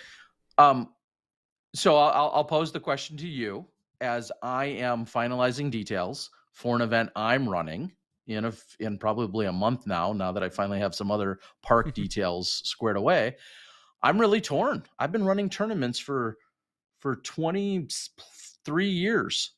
I'm torn on the idea of a early sponsorship guarantee. I like, and Mike Cousins up at Sandy Point, we were just talking about, he's not new or unique or original in doing Mhm. what he just did that you just explained. Lots of tournaments have been doing this for a long time now. And Las Vegas Challenge did it. Certain sponsorship levels guaranteed you a place in the event, which is tough to get in. And then they get certain kickbacks, they get recognized as sponsors. And then also with that comes their, a spot in the event. So my question is, to myself, I don't know if I like it or not. Does I'm very that torn on it. here going back to going back to our I don't know if discussion I just want to a offer it. Is few maybe minutes what I should say. sure, a few minutes ago, that does that money have to go into the pro purse then, or not the pro, but into the purse then, or No, uh, no, it's sponsorship. so that sponsorship? And I don't know. I've never been the main TD in an event. I've helped you do numerous things, but I've never been behind Hmm. the spreadsheet, so to speak. That sponsorship doesn't have. So if you sold out 18, we'll say you an 18 tournament, $100 per hole, $1,800. That money does not have to go into the purse, correct? I mean, it's sponsorship, and let's be frank too. It doesn't have to be quote unquote just T sign anymore, because It can be as anything. Yeah. well, and I say to others as well, like, if I choose then, well, let's just say I'm not planning on doing any video coverage of my event at this B Mhm. tier, at this large scale B tier. Well, now, if you're maybe going to become $100 sponsor, that's going to guarantee you a spot in the event, or gives you first in line, we'll say. But then also maybe you've just become a digital whole sponsor. So now you or your club or your company are being represented inside of that. Or maybe it's on a t-shirt, or maybe it's on a disc, or wherever, so there's a lot of different angles in which you can go about that. Now, clearly you and I both know, we all know we could all make any book say anything you want. Mhm. Of Does course, does the money have to go maybe into that's what the you buy event? lunch with. Does the money have to go into the event? I mean, Define the event. yeah, I mean, I mean, what if I want to pay myself 25 grand to film that second sure, round, sure, exactly. Okay, right? all right. I So, mean, money and numbers can lie. Okay, that was my question on that. And I again, I haven't been behind the spreadsheet myself. I've seen them, but I haven't necessarily done it. So there are ways around that's where I get a anything. little torn, because Mhm. what if I said, "Hey, I'm going to freeze up in the middle of saying something to you, John. Well, yeah, I think you would do that, and I don't know what you would do if you froze up in the middle of talking to me. I don't know why that does that." I was saying, what if there's $100 sponsorships, there's 36 available, but also in from the numbers perspective, I know I'm buying lunch for everybody. Like, to me, Lobster. that's very much, you're sponsoring and supporting the event, and then I'm also finding a way to then offset my lunch cost of that I'm buying you guys pizza Mhm. for the afternoon. So again, sponsorship comes in countless forms Many and then can ways. be used in countless ways. Mhm. And then someone would say, well, I'm paying $100 sponsorship and I play amateur. Is my money stretching further or less Mhm. than if a pro is paying $100 in sponsorship? I mean, yeah, I don't Good, know. good I'm really torn questions. on it. No, and I understand, and this is normally probably something we talk about in their after show, but it's a problem that a lot of people around the country are seeing right now. Events filling up so fast that you can't get into them, or it's very very very difficult. We had we had this big long discussion about the Wisconsin tour, which is like 20 stops now, and they Mhm. take they only take the best 8.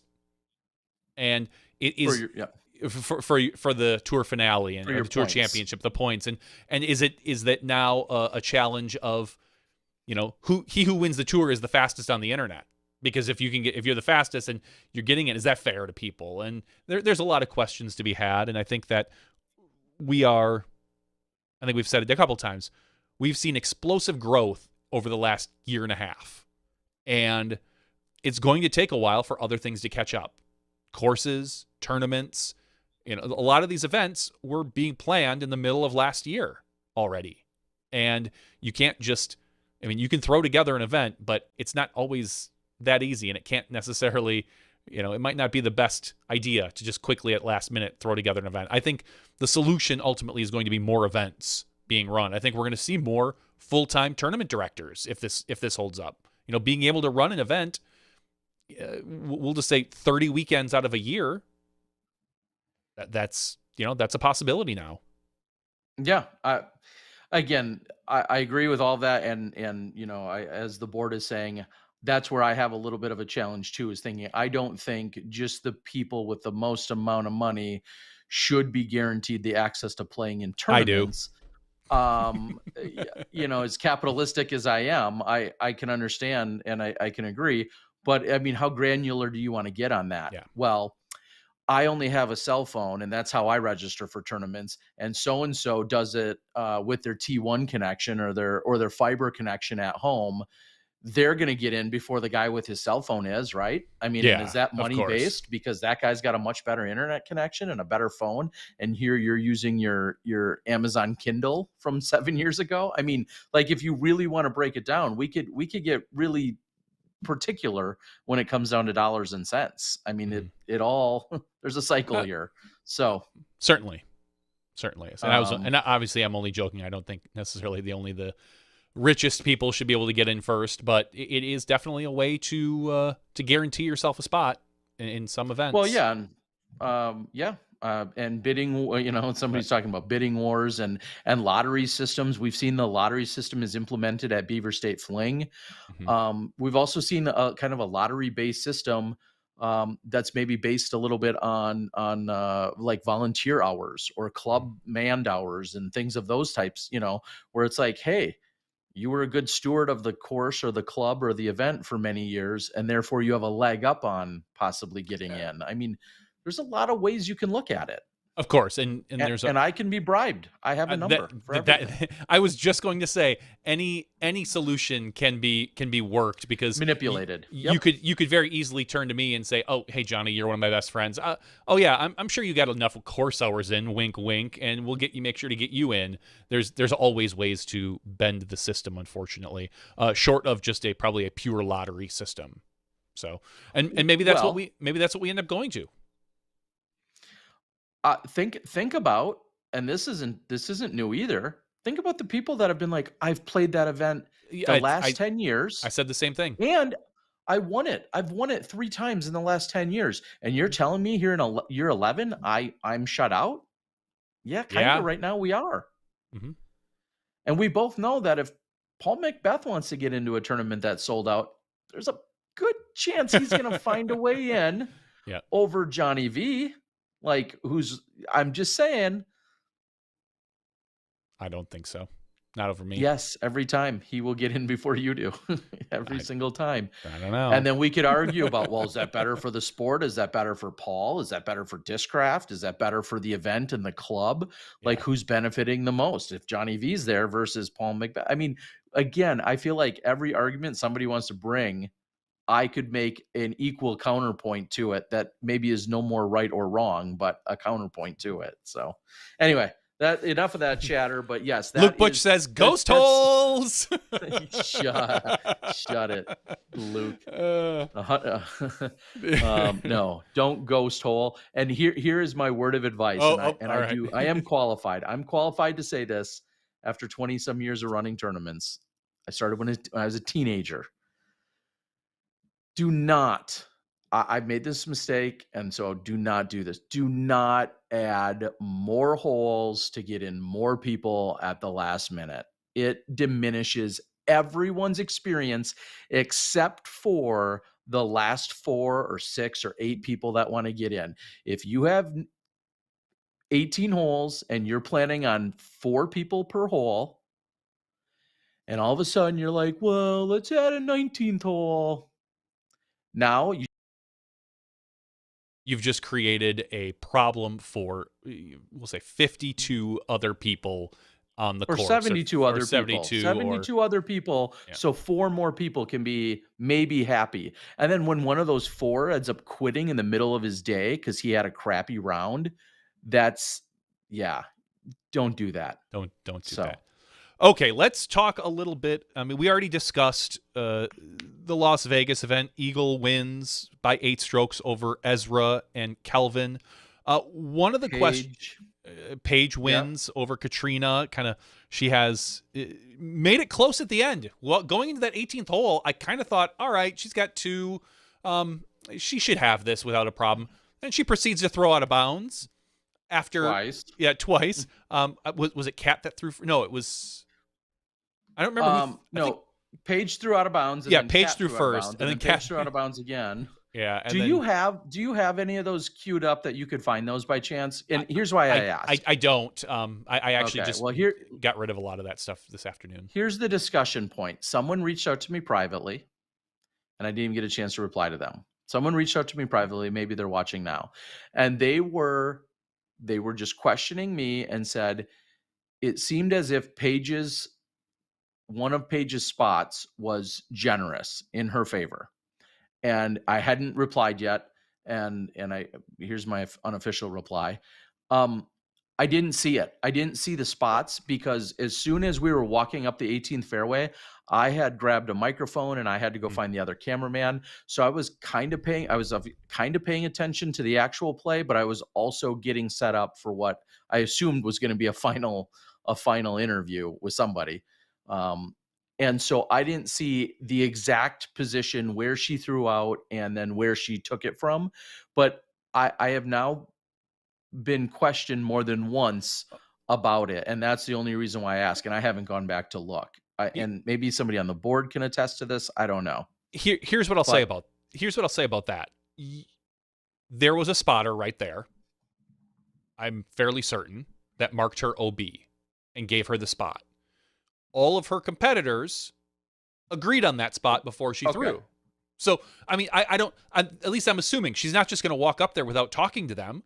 I think you know, is this, we're good here and everything? Like, that's kind of the mentality. So regardless if it benefited her, the rest of the competitors agreed with it. And at that point, the conversation ends. It's done. So if she did get a more generous spot than she should have, you know, that's the way it works. And I mean, and again, I am not trying to start anything. It came to me privately. I won't say the name. I don't even remember actually which app it came to me on, but that was asked, and I'm like, oh, I guess I could go look at that, but I didn't see it in person because I was getting into position for the interview. And like you just said, if the group agreed on it, then it doesn't matter, which obviously they did.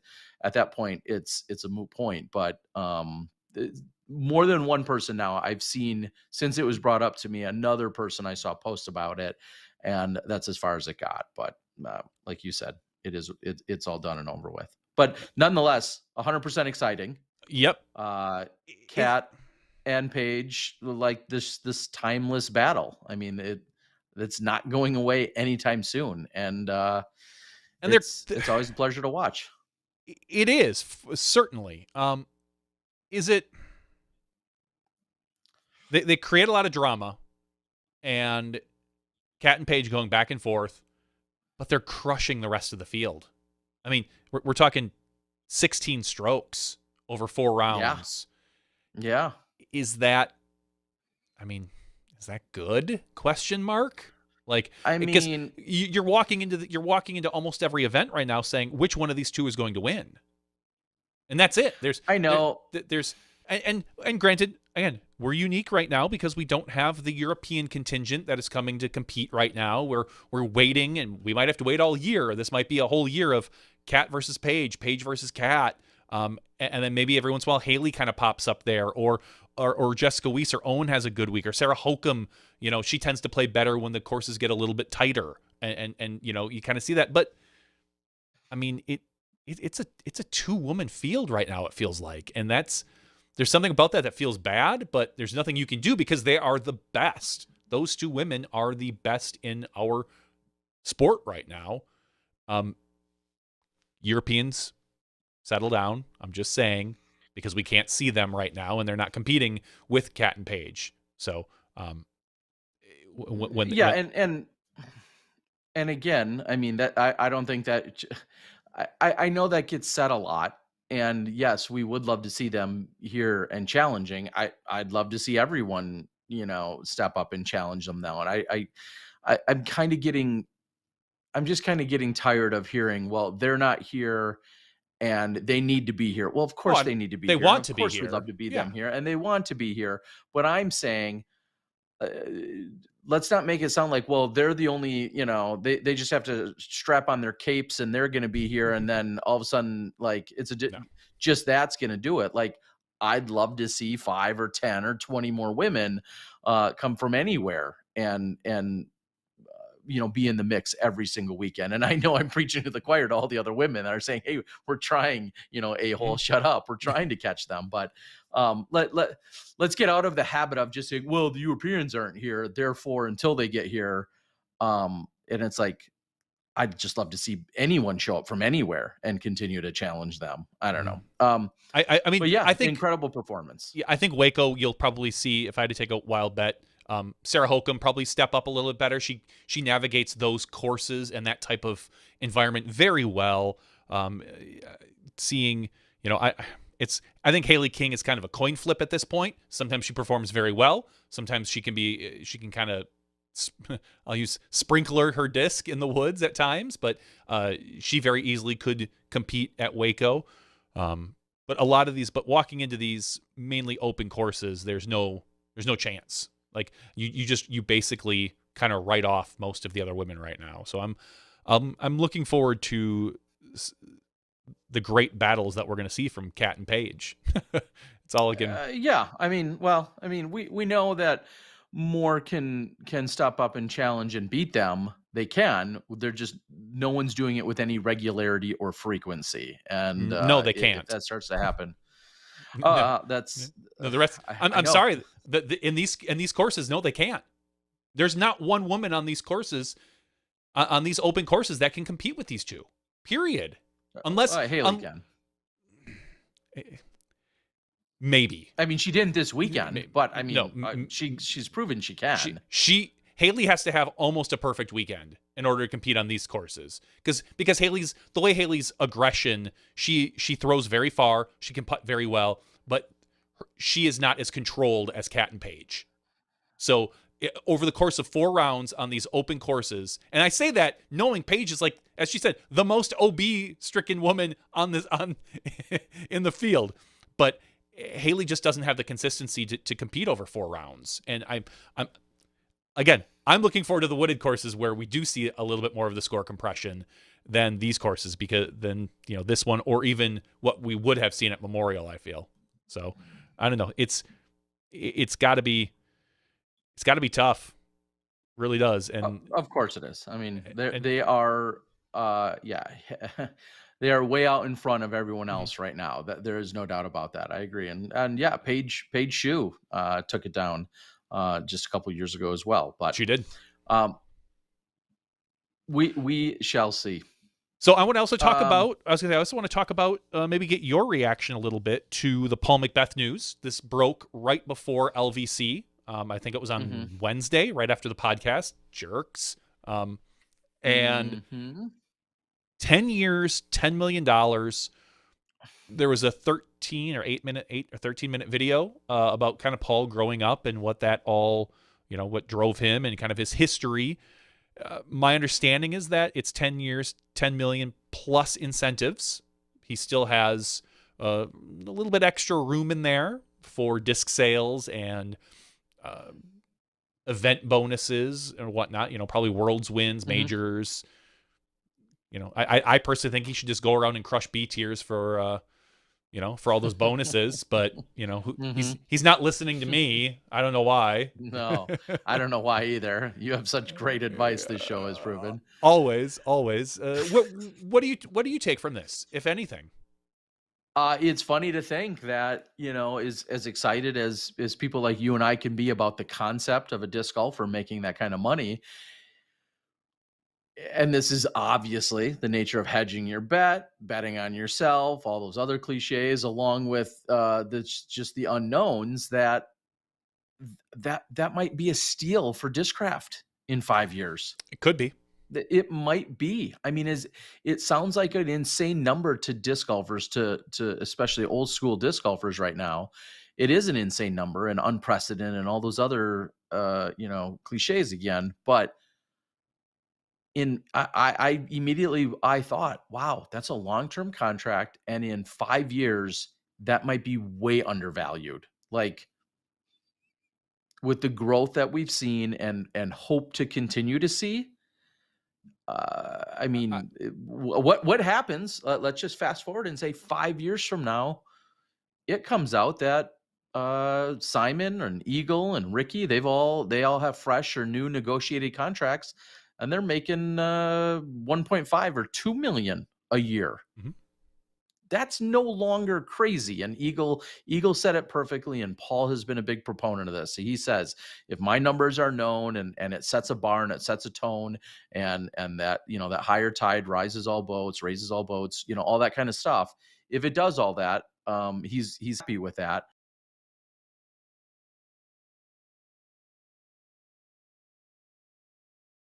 Simon is up in 3 or 4 from now. It wouldn't be crazy for them to have a greater than that, new negotiation, which I mean, it's still fine. Again, can I Paul don't- really complain in 5 years? Could he really be like, No. man, I'm only making $1 million plus bonuses? Because here's what I think. I don't see that happening for the other players. Now, Okay. But not saying it can't. If I were to place some wagers, I would say we're probably not there in 3 to 4 years for almost any other player. There could be, if there is, I think we had him on tonight for him. He's Sure. To me, I think he's the next big star, so to speak. But let's just say that is the case, and we are starting a couple more big sponsors come into our sport, and we're starting to see money flow in, and these contracts are getting bigger.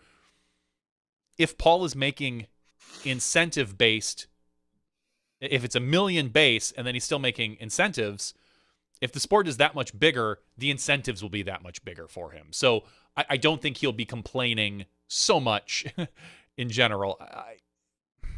It's phenomenal what Paul's doing, and I can't wait. I mean, when you make a 10-year bet like this, there's a chance it's good for you, and there's a chance it's bad for you.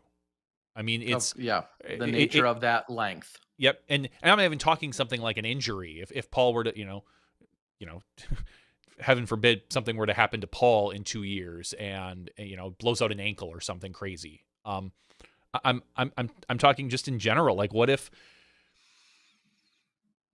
if he is not able to compete with the next caliber of player in 3 years? In 3 years, he just something happens and his skills diminish. Like, I don't think that's going to happen, people, but well, he's going to get challenged more and more. Yeah, I mean, I think this course, I think it showed on this particular course. I think that he was at a disadvantage out here to the Ezras, the Calvins, the Eagles, the people that have just that extra 50 feet. That I don't think he really has any. I don't want to say has any more. I don't think he's lost a lot of distance, but I feel like these other really big arm players are just out driving him. They can power through the conditions that he can't quite do. He doesn't have that. I almost said he doesn't have elite distance when he does. He doesn't have Superman elite distance like I think Eagle, Calvin, and Ezra have. He throws well far enough for every player but I don't know if he can. I would never say I don't think he can win. I think he's at a slight disadvantage to those players on a course like this. So I'll put it that way, because Paul Hmm.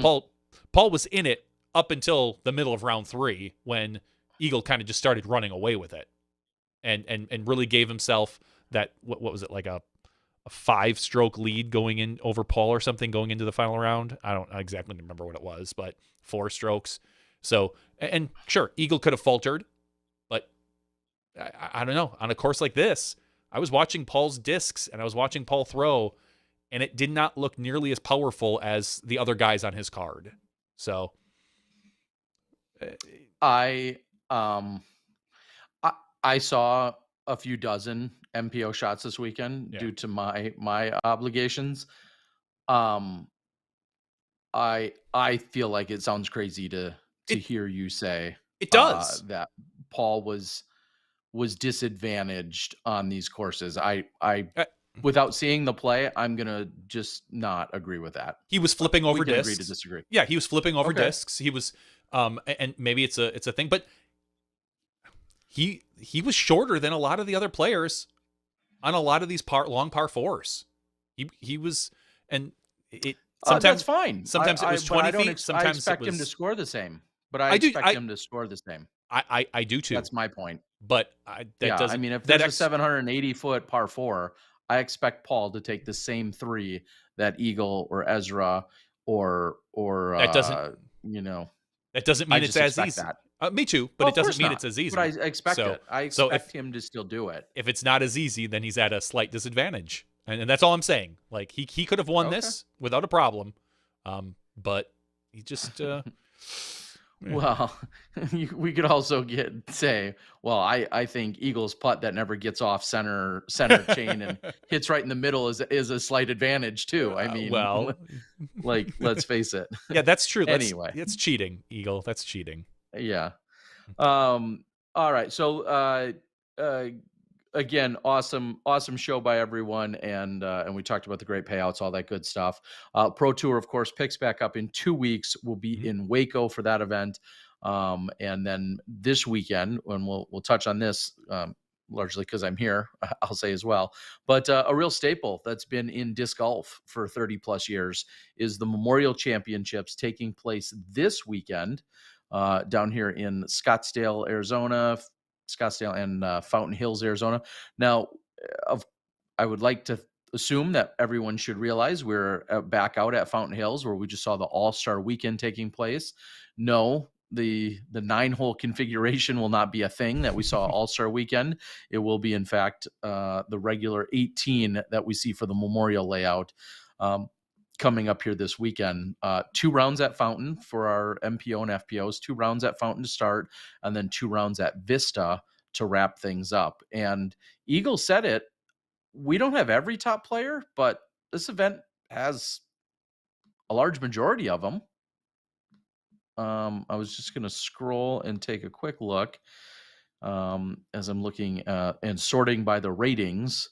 And for those of you that don't know, because I've seen this question asked on almost every message board, who's covering the Memorial? Is it live? No. There will be post-production, though. Terry, do you know who's covering the Memorial? Some little tiny channel, the poor old disc golf guy. Yes, I'm here. I will be covering. This is going to be a really fun experiment. We've got a couple of newer cameramen that have done footage before, and we're going to try and capture as much footage as, I'll say, humanly possible, with an uncertainty of the exact turnaround time. And what we mean by that is, at least in day 1, and I'll just give you what's happening for sure on Thursday.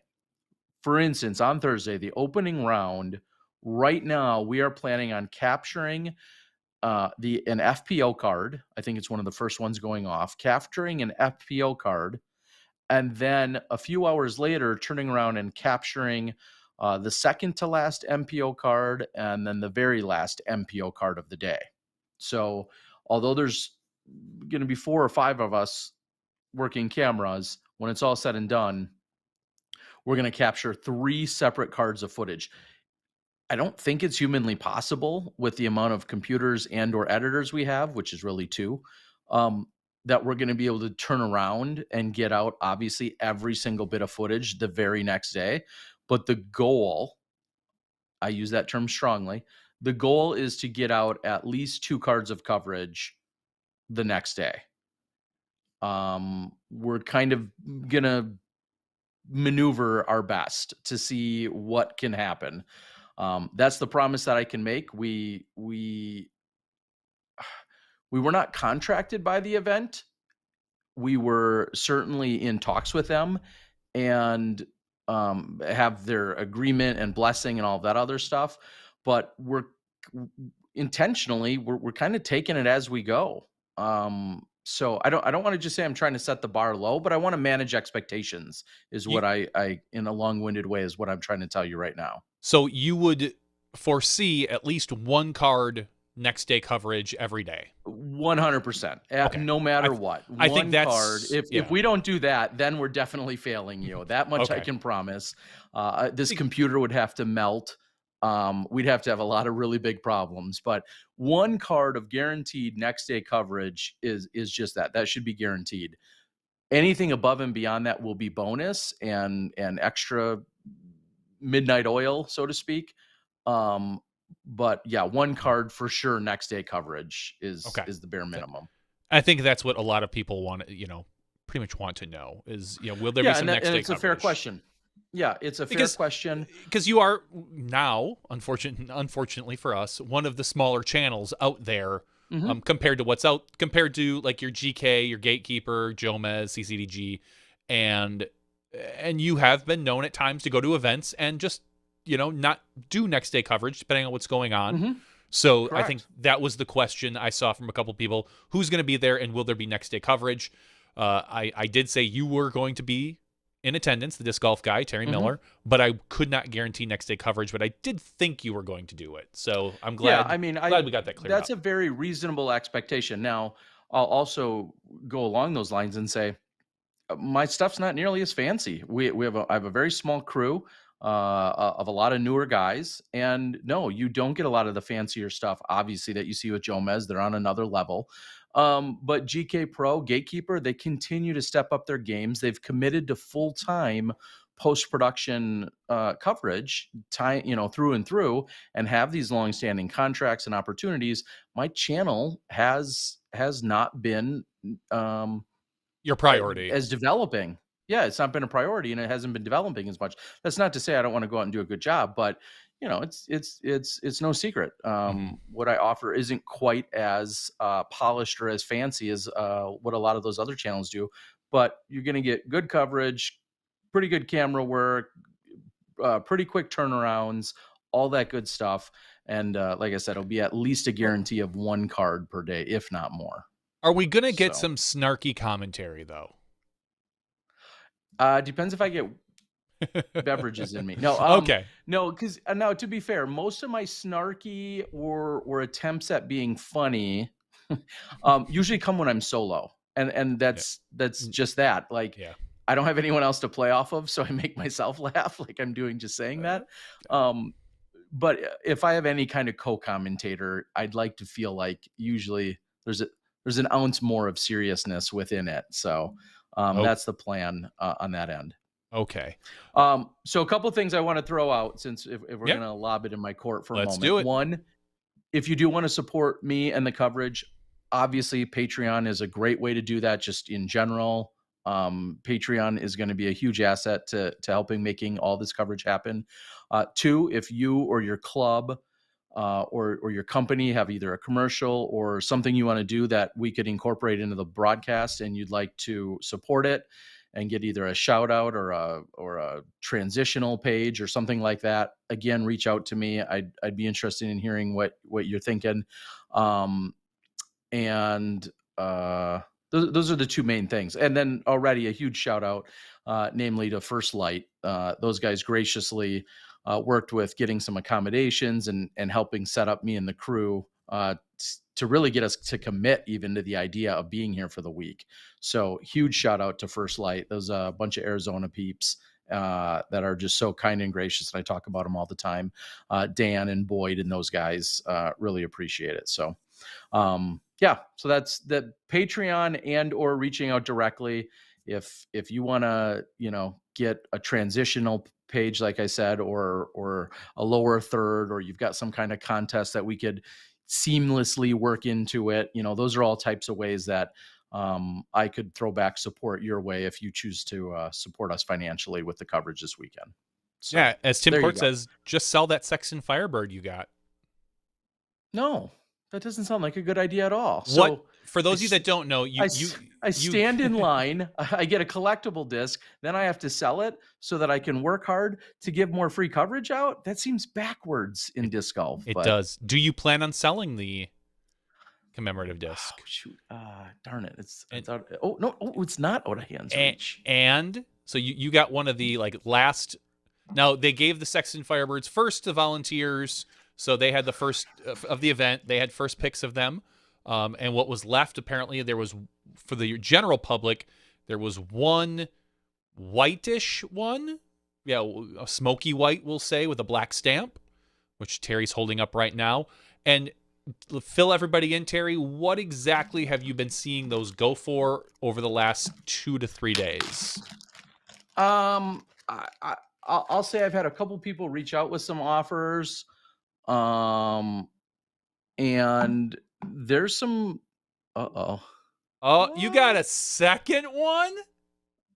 Let's just say I had to call in a few favors along with some pretty incredible supporters in order with the idea of fundraising in order to make that happen. So, and I have some pretty amazing Japan Open discs. Anyway, yeah, these are last year they released 250 of these. This year they released 750, but certain level of sponsors and other people got their hands on them first, and volunteers, and whatnot. And then there was also an incredible line to try and pick these up as well. And I've seen and heard numbers ranging everywhere from I feel like 400 and 500 is the app. You're not even opening a conversation if it's not at 500. That's how from what I've gathered. I haven't been digging around a lot lately, but I feel like 4, 5, or 5, 6, 7, 800. I've seen $1,000 marks hit. I've had people reach out to me in some capacity. Some were, like I said, not even opening the conversation the right way, or I shouldn't say the right way, a practical way.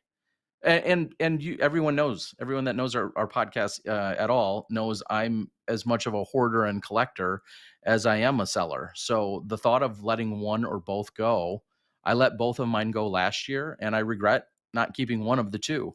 So yeah, they're pretty incredible. I personally like the white one, the whitish, smoky-ish white one a little bit better. I feel like I forget the numbers, but I think there were less of them than the black ones. So they're pretty incredible. And then one conversation piece that I've had with somebody is offering a special form of raffle on Facebook or whatever, where maybe they get one of these as the first place prize, second place could get a really nice collectible, and third place could get a collectible or a box of boxes that I ship in or something like that. There's ideas that are getting floated around, but I very much look at these as, just as Tim said, as a fundraiser. I look at these and say, hey, if I could move one or both, that immediately turns into a brand new camera that I just needed to buy to be at the memorial, and backup batteries, and sure, and the $7,000 or $8,000 or $10,000 that's being spent to expand my coverage. I buy these as one investment to turn around and help pay for what I'm hoping to expand in disc golf coverage. So pretty crazy. But anyway, that's the madness of the Las Vegas Challenge. Sexton Firebirds. There were Ricky Raisaki Destroyers, and then later they released, which are out of arm's reach, some very limited run Japan Open fundraiser discs that were Black Destroyers and Black Thunderbirds, which were also very, very, very cool and collectible and very, very limited. So, all right. That is our recap of the Las Vegas challenge. Yes. Everything from play to after to fundraising discs. It was a great weekend. We'll talk a little bit about the broadcast in the after show. I think that's more of an appropriate place to talk about it. But I think we're good to wrap this up. We're going to do a Patreon giveaway probably next week for one of those Sexton Firebirds. Should we give away a Firebird? Yeah. No. No, I know. It's not going to happen, guys. Sorry. I wish it could. You would have to be a Patreon level supporter at a new level in order to be eligible for that one, guys. So. Yeah, that would be, yeah. All right, guys. Well, we can wrap it up. We could talk maybe a little bit more about the memorial, but that's what's on the horizon in just another day or two. Tons of players getting to town and getting ready for a 4-day event. We all know and have loved the memorial for so many years, so it's pretty exciting to see it and to see that there's plenty of good players that are going to be here. And that first round, real quick, the first round feature cards. Did I see what those were? First round, my cameras will be covering the likes of Paul McBeth, Cale Laviska, Anthony Barella, and Ezra Aderhold, sorry. Oh, geez, do not mess that up. I know, it's so funny. I just did it because I normally don't. I didn't have to say it all weekend either. But then we also have Double G, Paul Ulibarri, Ricky Wysocki, and Adam Hammis. And somebody needs to send Hannah McBeth a follow-up, because I asked if she would take the reins of maybe some FPO camera work, because on the FPO side, we're going to have in the first round Owen Scoggins, Alexis Mundahano, and Haley King. Huh? How do you... What? Yeah. Somebody tweet Hannah and tell her to get on the camera. I offered her the gig for the week. She's like, oh, I might have to go home for a few days, count all Paul's money. Like, no, you can. Okay, it's their money. All right, guys. On that rambling, thank you guys so much for joining us tonight. We hope that you enjoyed the opener of the Disc Golf Pro Tour. It's gonna be a long and exciting season, and just like some of the players, I know we were shaking off some of the rust, but we're looking forward to a really, really great season on the Disc Golf Network with the Disc Golf Pro Tour. We got to thank Eagle McMahon for joining us. We got to thank the Las Vegas Challenge, along with Innova, the presenting sponsor of the event, and everyone over at the Disc Golf Pro Tour for just basically kicking ass to make everything happen the way it did. It was an incredible weekend for sure. And also congrats, of course, to Paige Pierce on the FPO side. So for Eagle, along with Johnny, along with Terry Miller, that's myself, the Disc Golf Guy. Thank you for joining us. This has been Smashbox Podcast 339. Stick around. We'll give you a little after show action. We'll have a giveaway, and we'll probably talk silly. We'll see you then when you step inside the Smashbox. Thank you to our $2 and above patrons. Your name is listed below in the credits. If you are interested in being listed as a producer in the SmashBoxxTV credits and supporting this and other fine podcasts, please visit patreon.com/SmashBoxxTV.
Hello, everyone, and welcome to SmashBox TV's 339's After Show.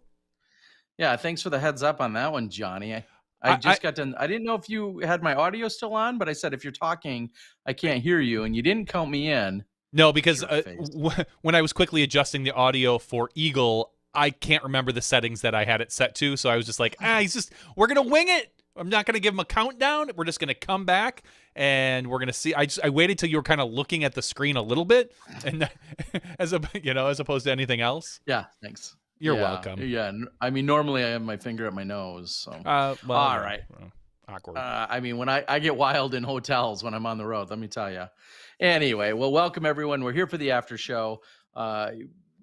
Give you a little bit of, well, maybe a little more follow-up or insight as to what we saw and heard from this last weekend. Also, our topics may or may not get off base or off track of disc golf content and conversation, but nonetheless, thank you guys for joining us. And also, the highlight to the after show, we're going to have a giveaway, a Patreon-supported giveaway. So if you're supporting SmashBox TV via our Patreon, that's patreon.com/SmashBoxTV. If you support us at any level, any dollar figure, no matter how grand or granular your support is, we appreciate every single one of you, and you are eligible every week when we host our giveaways, which will ship out probably next week sometime.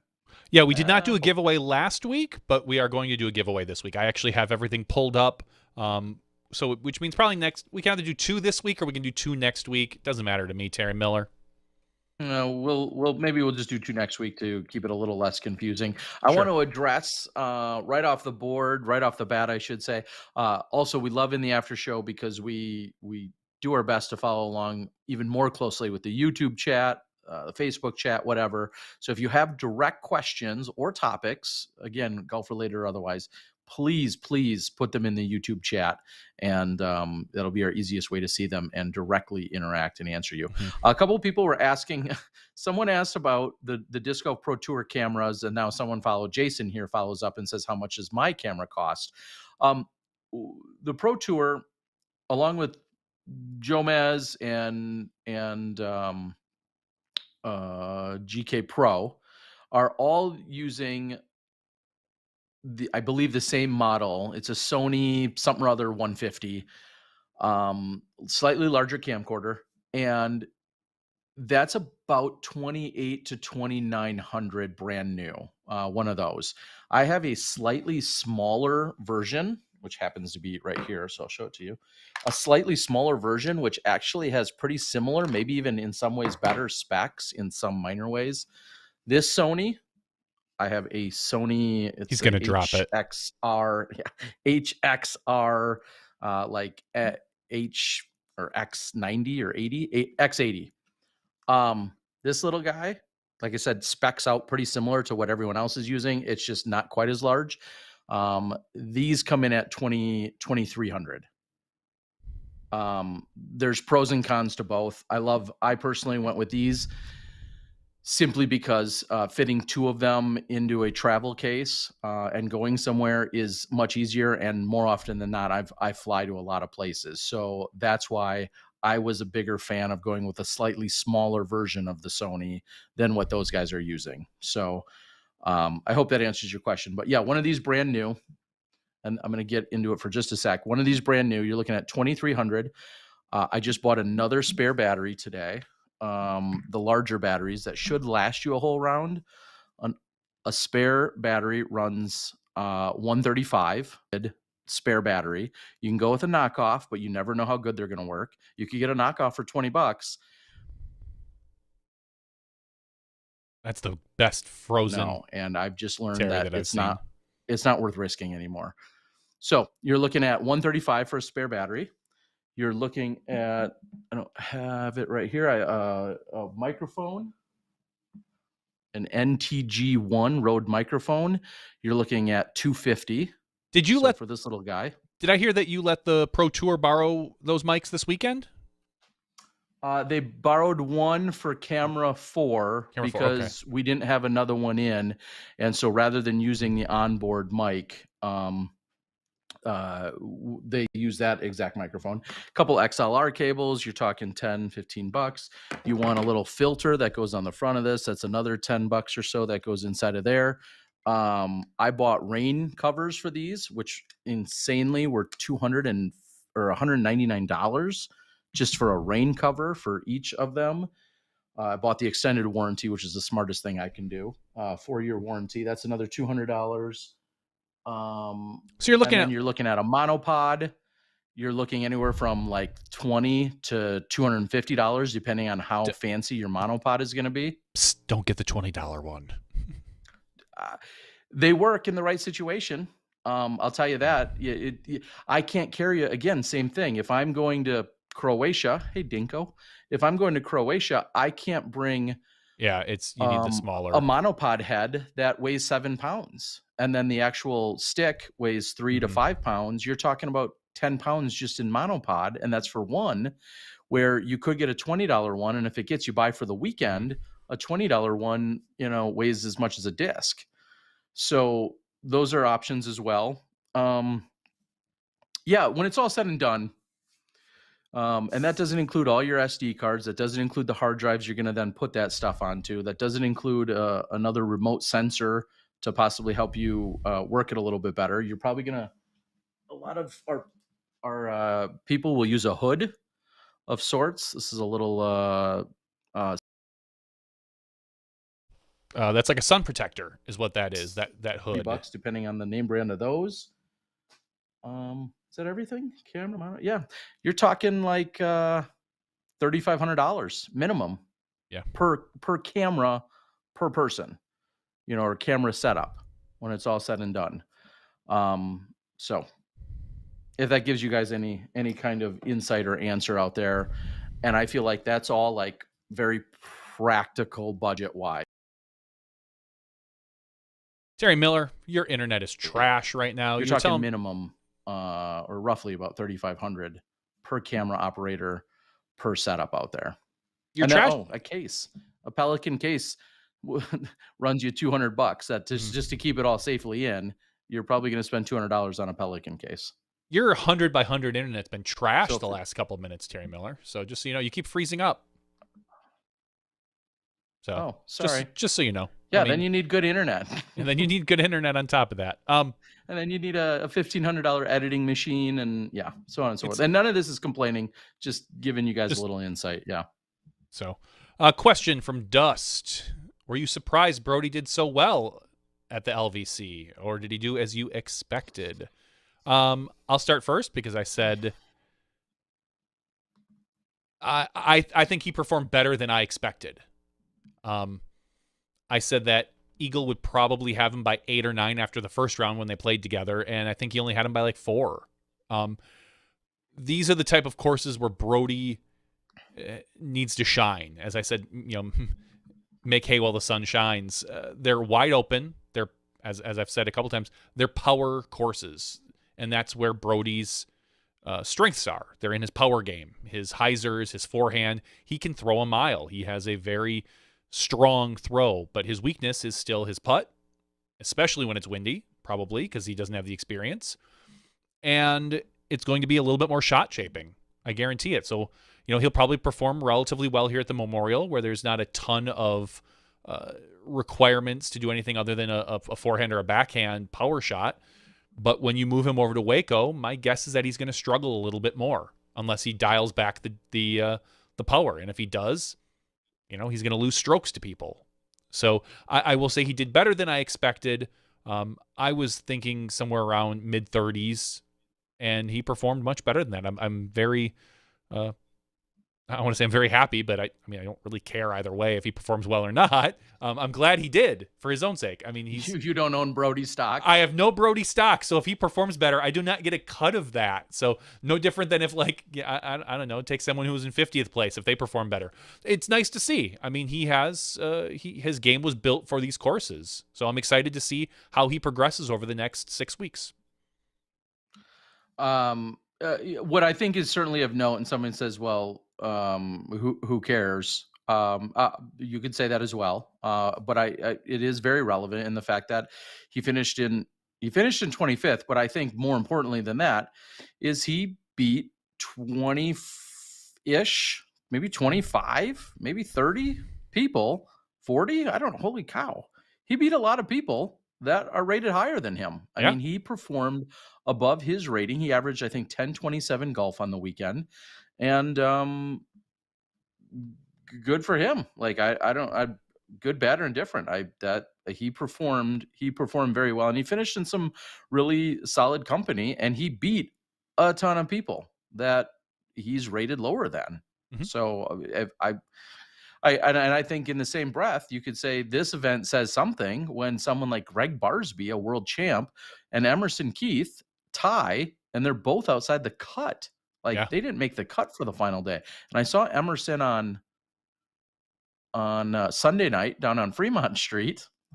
Saw a few people there, and he he was shocked and disappointed, and he's basically, but yet said he's on to the next one, which is the right attitude, I feel like. But it certainly says something when someone is good as both of those players, and then there's a whole slew of players, not just those two. But yeah, I mean, those are two very notables right just below the cut line, and then you scroll down and you're like, holy cow, there's a lot of good people that struggled or didn't find themselves inside the cut line. So very competitive tournament. So I think if you place well here, you've done some things right. You're right. You can talk about the style, of course, but at the end of the day, good play. It gets is good rewarded. play. So, Yeah, he's got to keep it in bounds. He's got to throw it far. He's got to hit putts. I mean, it's not those greens are not exactly flat. So he threw in a couple scoobers, I think, and he overall, I'm impressed with how he did. So I'll be. We'll definitely. I mean, he's definitely a name that everyone has to watch throughout the season, whether you like it or not. He's a name that is going to be talked about for the next few months. Yeah. Someone says, after seeing them both this weekend, Terry, who would win? And then Ezra. I mean, I haven't closely inspected. All right, you need to repeat it because you locked. You inspected. You need to repeat the names because you froze up when you said that. Okay. Oh, who would win in an arm wrestle, Brody or Ezra? And Ezra. I said I don't think that's a debate. Ezra. Yeah. And then I was also saying I haven't closely inspected either of their biceps or their arm wrestling strategies. I don't believe that, but okay. I'm telling you, I haven't. But I don't think there's a doubt as to who wins that one. I mean, come on. All right, let's continue to read down. Do players hate cut lines? No. Most top-level players probably do not hate cut lines because that final day is so much smoother after the cut because you kind of get rid of all the chuff, all of the the 950 and below rated players usually that are slowing the course down. Did you notice that final day we had almost zero backup? There's a reason for that. Less players on the course, less please don't be offended, less poor players on the course. The players that are not in contention. Yeah. The players that are taking, 6, I don't even 7s, think they're and the 8s. problem all the time. I mean, I know that seems obvious. Oh, hey, someone shoots 20 strokes worse than the best guy shot, therefore they played slower and slowed down the course. That absolutely can be true. It can be. But I also I just think it's a numbers game in that more people on the course just generally mean that's a better opportunity for anyone to take longer. I mean, let's face it, we have good players that are really effing slow. So even if they do make the cut, and they're part of it, like it just less people, no matter what, is going to always speed things up, unless it's the 50 slowest players that make the cut.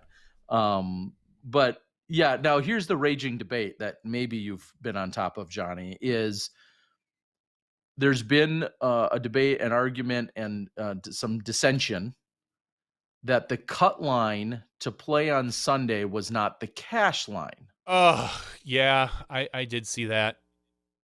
What do you make of that? So the PDGA, I believe, made a standard. I don't know if I call it a rule even. Maybe it is. That the cut line should be the cash line.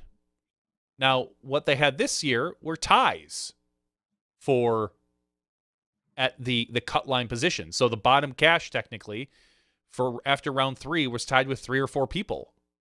And then those ties didn't continue on after the 4th round, so you had people playing an extra round that did not cash.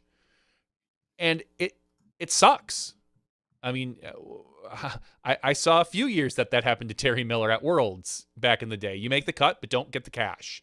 And it's an extra round that you're playing basically, whether you like it, for fun. I mean, you're not getting anything else out of it. It sucks. I mean, you get the chance to try to cash, but there's going to be a few people that don't. You have to take a step back and wonder, does it almost make more sense to make the cash line one above the cut? If truly your purpose is to say, hey, make the cut, you get the cash. Should you pay the very first person that doesn't make the cut, just so you can guarantee that everybody that plays the next day is getting money? And I don't know the right answer. Like a lot of things, I don't know the right answer, but I don't know if there's a good solution. But we did see someone like Austin Hannum, who was in the tie. He didn't cash, but he made the cut. So he would be a very, we could get one of his hot takes and see what he says about that, maybe on Twitter, and find out what the deal is. Do they want to, if you told somebody, hey, guess what? You've got that final round. There is a 50-50 chance that you cash. Do you want to play? Do you want to play it? I mean, there's a chance you don't. I don't know what the answer to that is. I think most of them will play, but it was the 4th round of a long weekend. Yeah. Or you can sit out and guarantee that you don't cash, or you can play and maybe you cash, maybe you don't. I mean, most of them are going to play it because they're competitors, but. Here's what I would say to it. I think the biggest issue, and I actually kind of simmered off of social for the last 2 days.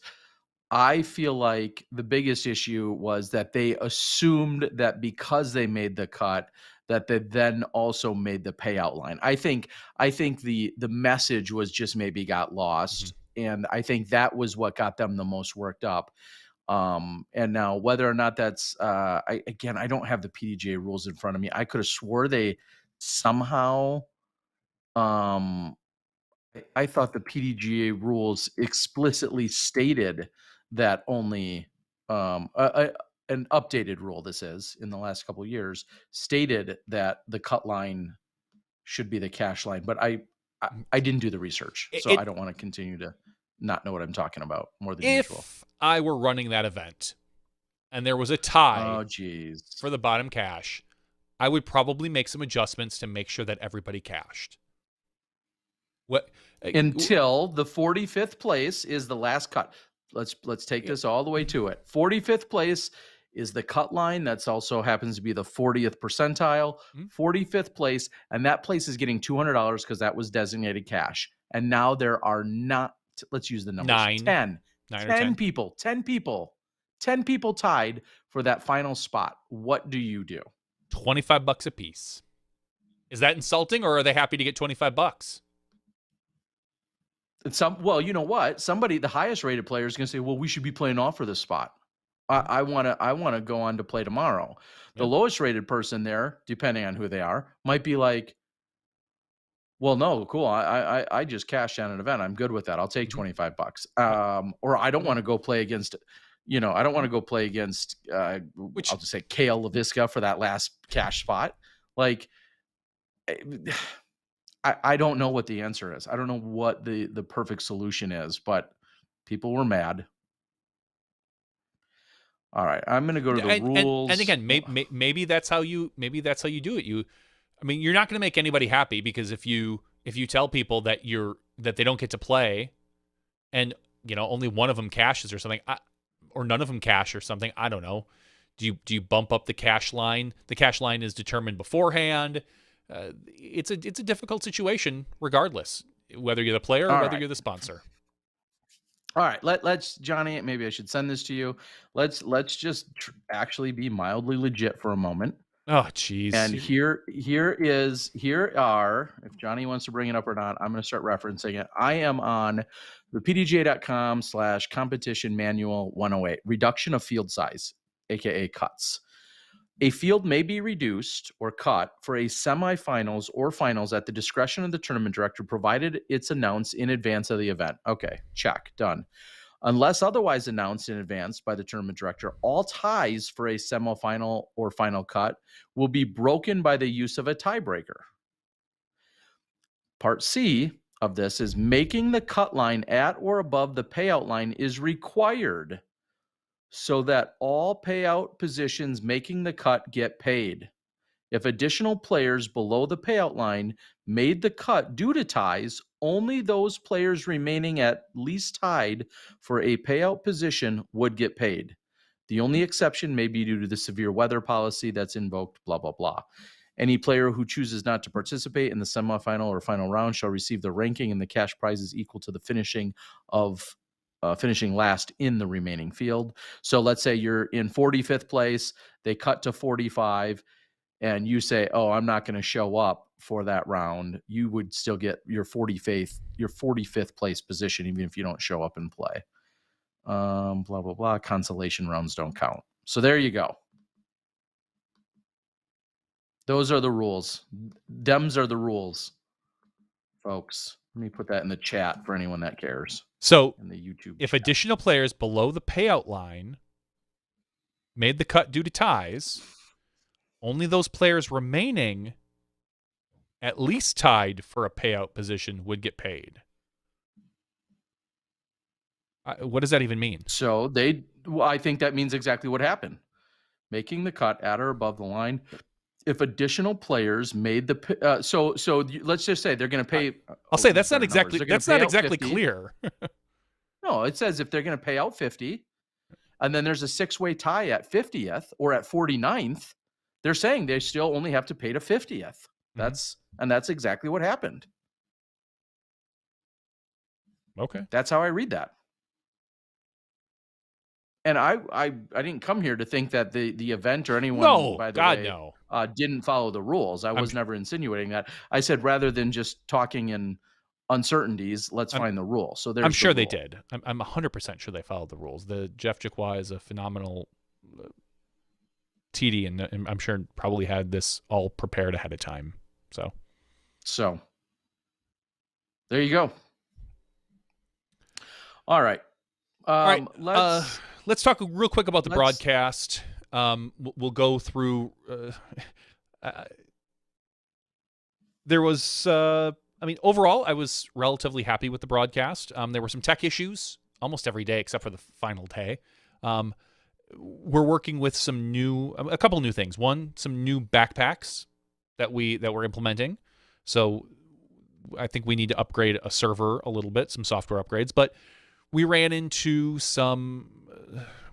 a few little issues here and there. There was an issue with our streamer one day, which started the broadcast very stuttery, and we didn't, for the first 4 or 5 holes, it was kind of jerky until someone actually noticed it and told us about it. And the message finally got to the booth, the people that can deal with it.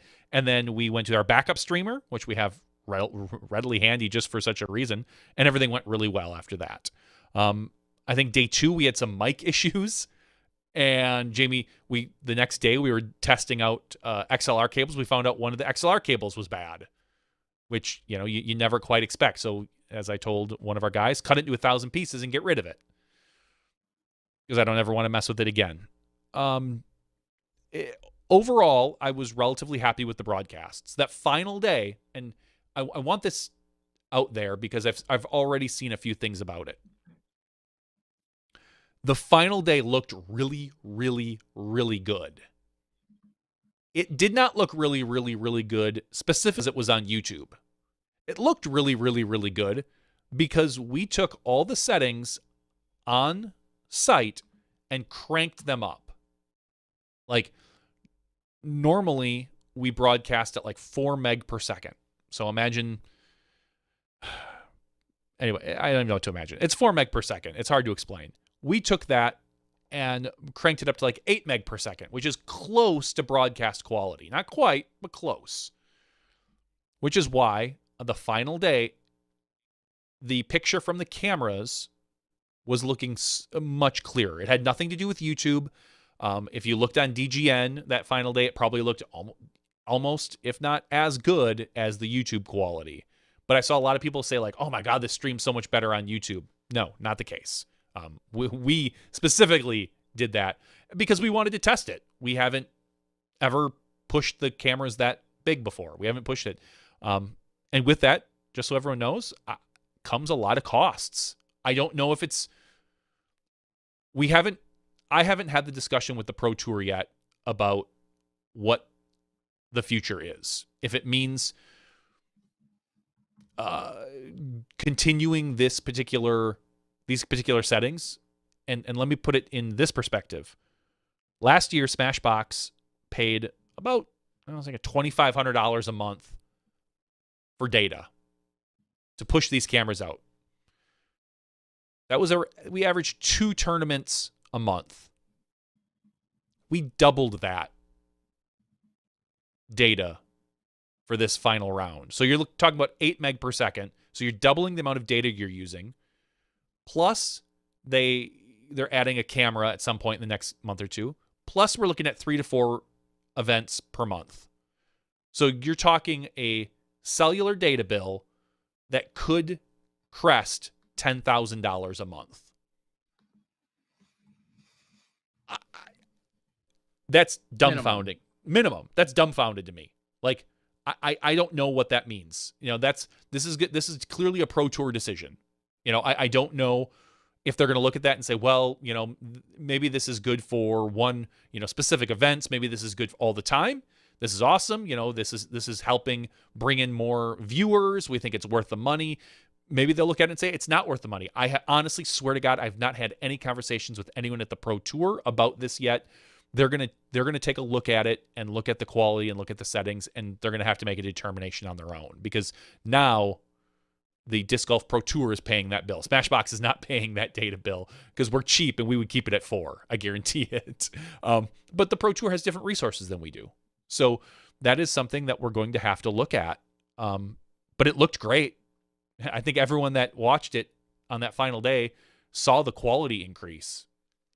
And we're going to have to kind of take it for what it is. So overall, happy with the broadcast. We did, you know, we kind of picked up where we left off at some point. You know, there were always some technical hiccups for the first few days, but I thought it was something we fought through.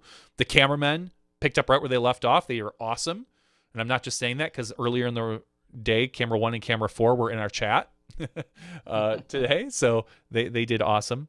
I don't know. Terry, from your perspective, how do you feel that the broadcast went? We had Ian Anderson in the booth. Holy cow.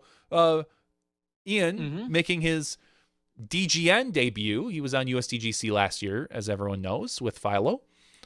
Ian seemed to be very well received by most people. So, and I know you didn't get a chance. Yeah, you have no idea what's going on in the booth because you can't really hear. So, because you're deaf in one ear.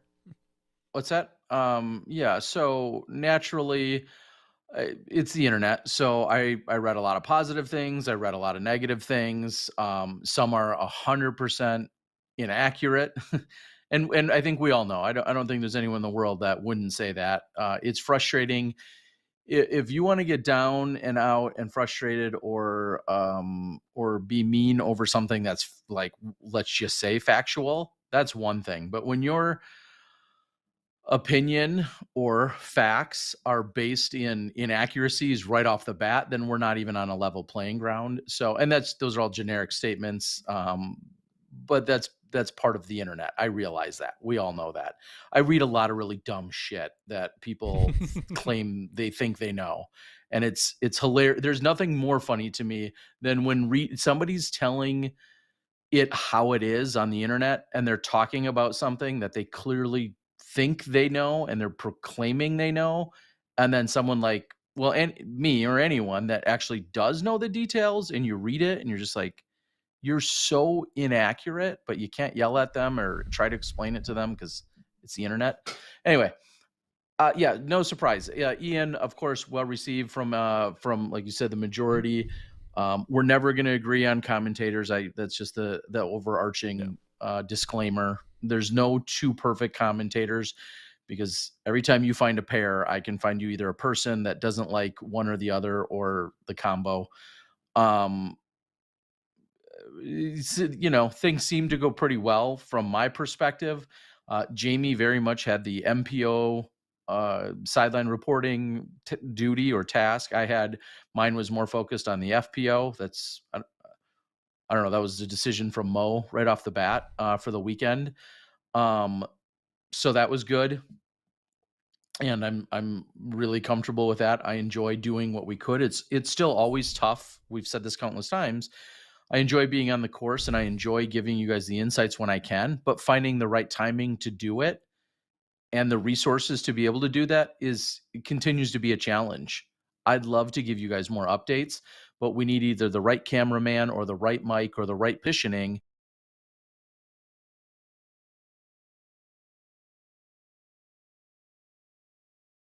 As soon as we also pull away from showing any shots, a lot of people freak their freak and get all upset that they're not seeing golf every single second. And so just that's a constant balancing act. That's all I'll say. Watch golf. And Johnny, I know you touched on this a few months ago. Watch golf and realize it's not nonstop golf every Shots. second. There's It's not stop. It's not. There's lots of stuff. And let me just get on a soapbox for a moment and say, people, sometimes walking up a fairway, it serves two purposes. Or are you seeing that? One, maybe it's telling a little bit of a story, a high pressure shot that just happened or is about to happen, and there's a reaction to that, and there's a story that can be built around that. That's one component. And two, there might not be anything else to cut to. Like, well, we could have 10 cameras out there in a given moment, and 9 of them might not have any golf to show. And the 10th one happens to be in the right position to give you people walking up of a fairway while 9 other cameras are scurrying into position.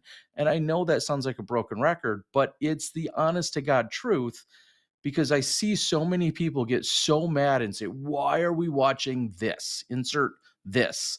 And it's like, believe it or not, there's a purpose. There's a reason. It might not make you the happiest. And if your daughter or son is playing and we're not showing every single time they touch their Frisbee, we're sorry, but that's an unrealistic expectation. So just know that. And I feel like I have the most unique perspective almost, because I see where the cameramen are. I hear you and Mo in the booth or in the control center. I know where the players are, so I get to see this kind of unfold and hear it all happening real time, and then to read some of the comments and or suggestions, whatever we want to flower them up as.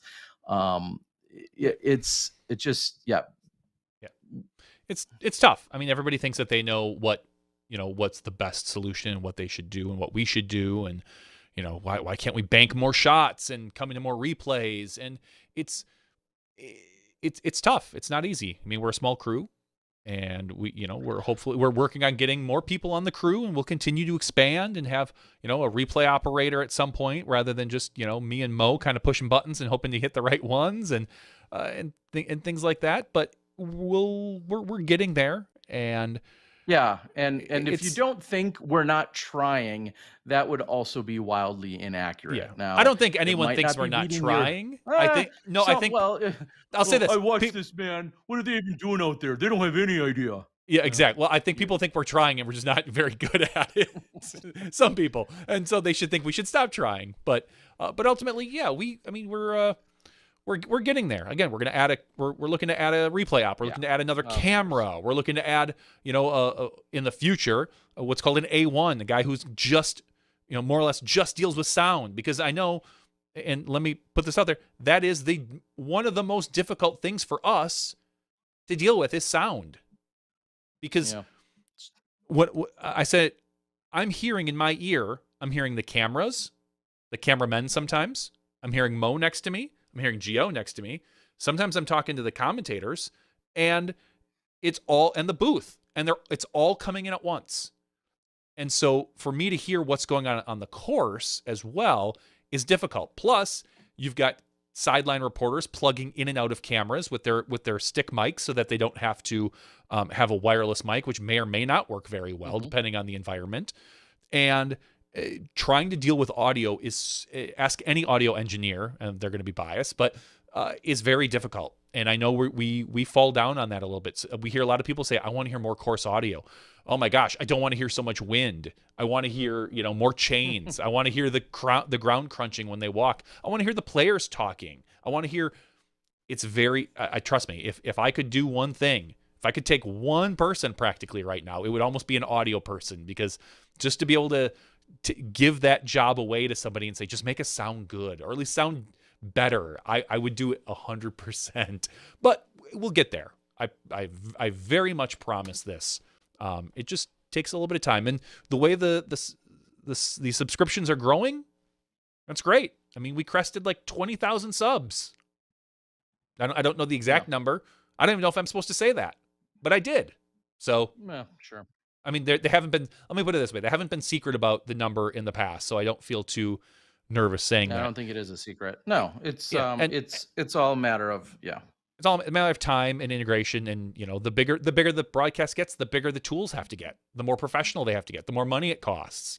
We're working on a prosumer level system, and that's what it is. You want to go to it's called vMix. If you want to go to the next step up, which is like a Ross thing they have in stadiums and stuff like that, you're talking $40,000, $50,000, $60,000 machines just to do the camera switching. That doesn't even include the instant replay machine, which can sometimes get into $60,000, $70,000, $80,000, $90,000, $100,000, and graphics playout machines, which can run, playout isn't too tough because you can, I think, use a regular computer, but those are things that like next level, man. And it's exciting. It really is. And the Pro Tour is moving in that direction, but we will have a lot of fun before we get there. I guarantee it.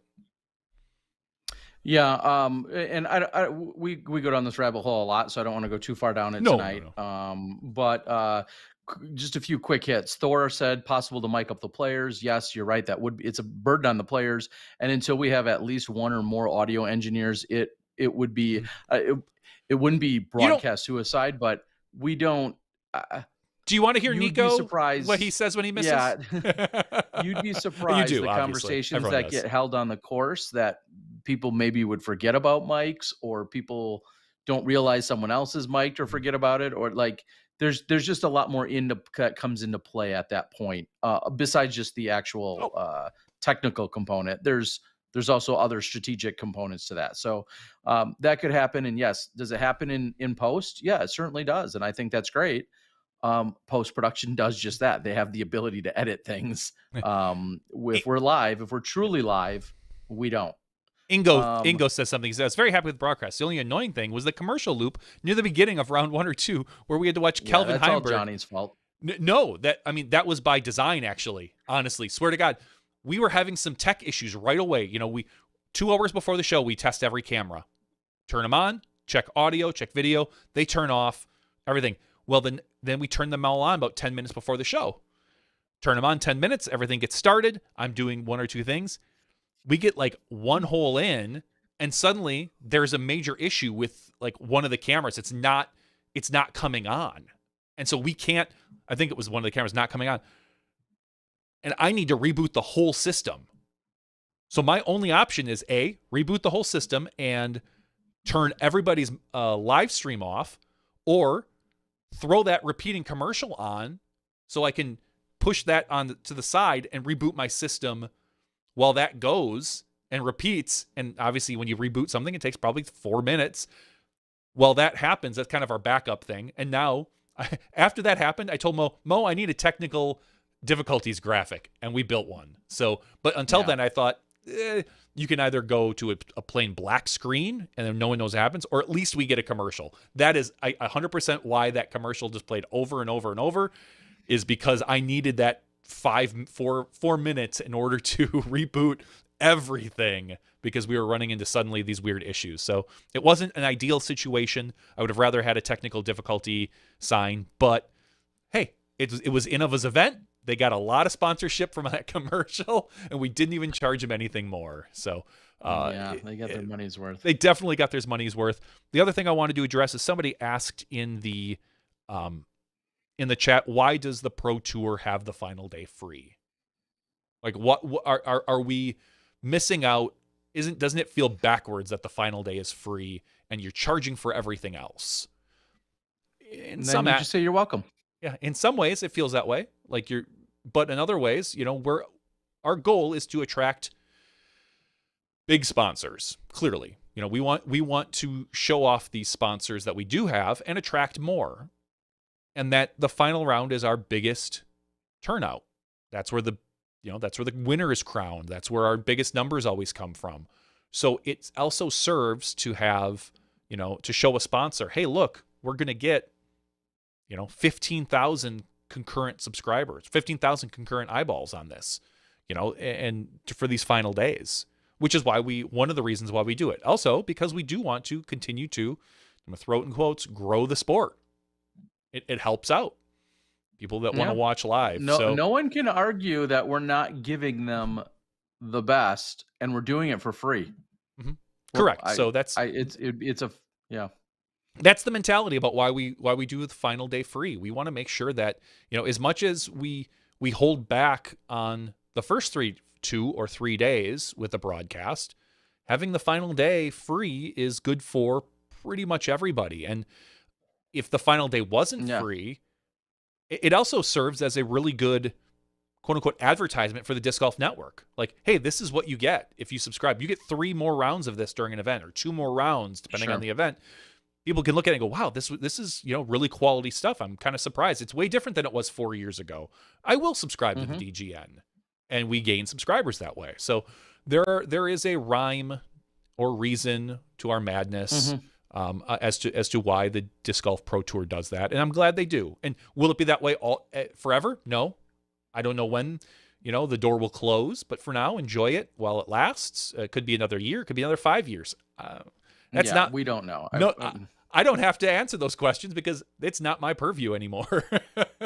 That's all up to, thankfully, Jeff Spring, Todd Rainwater, Mo, whoever's in control of the Disc Golf Network in the near future. But enjoy it. It's I think we put out, especially Sunday, I was very happy with Sunday's broadcast. I thought we put out a very good show. I didn't watch it, so I can't give you that much credit. No, I know. You're barely, gosh. All right. Yes, there is some new OTB skins. I want to throw that out there.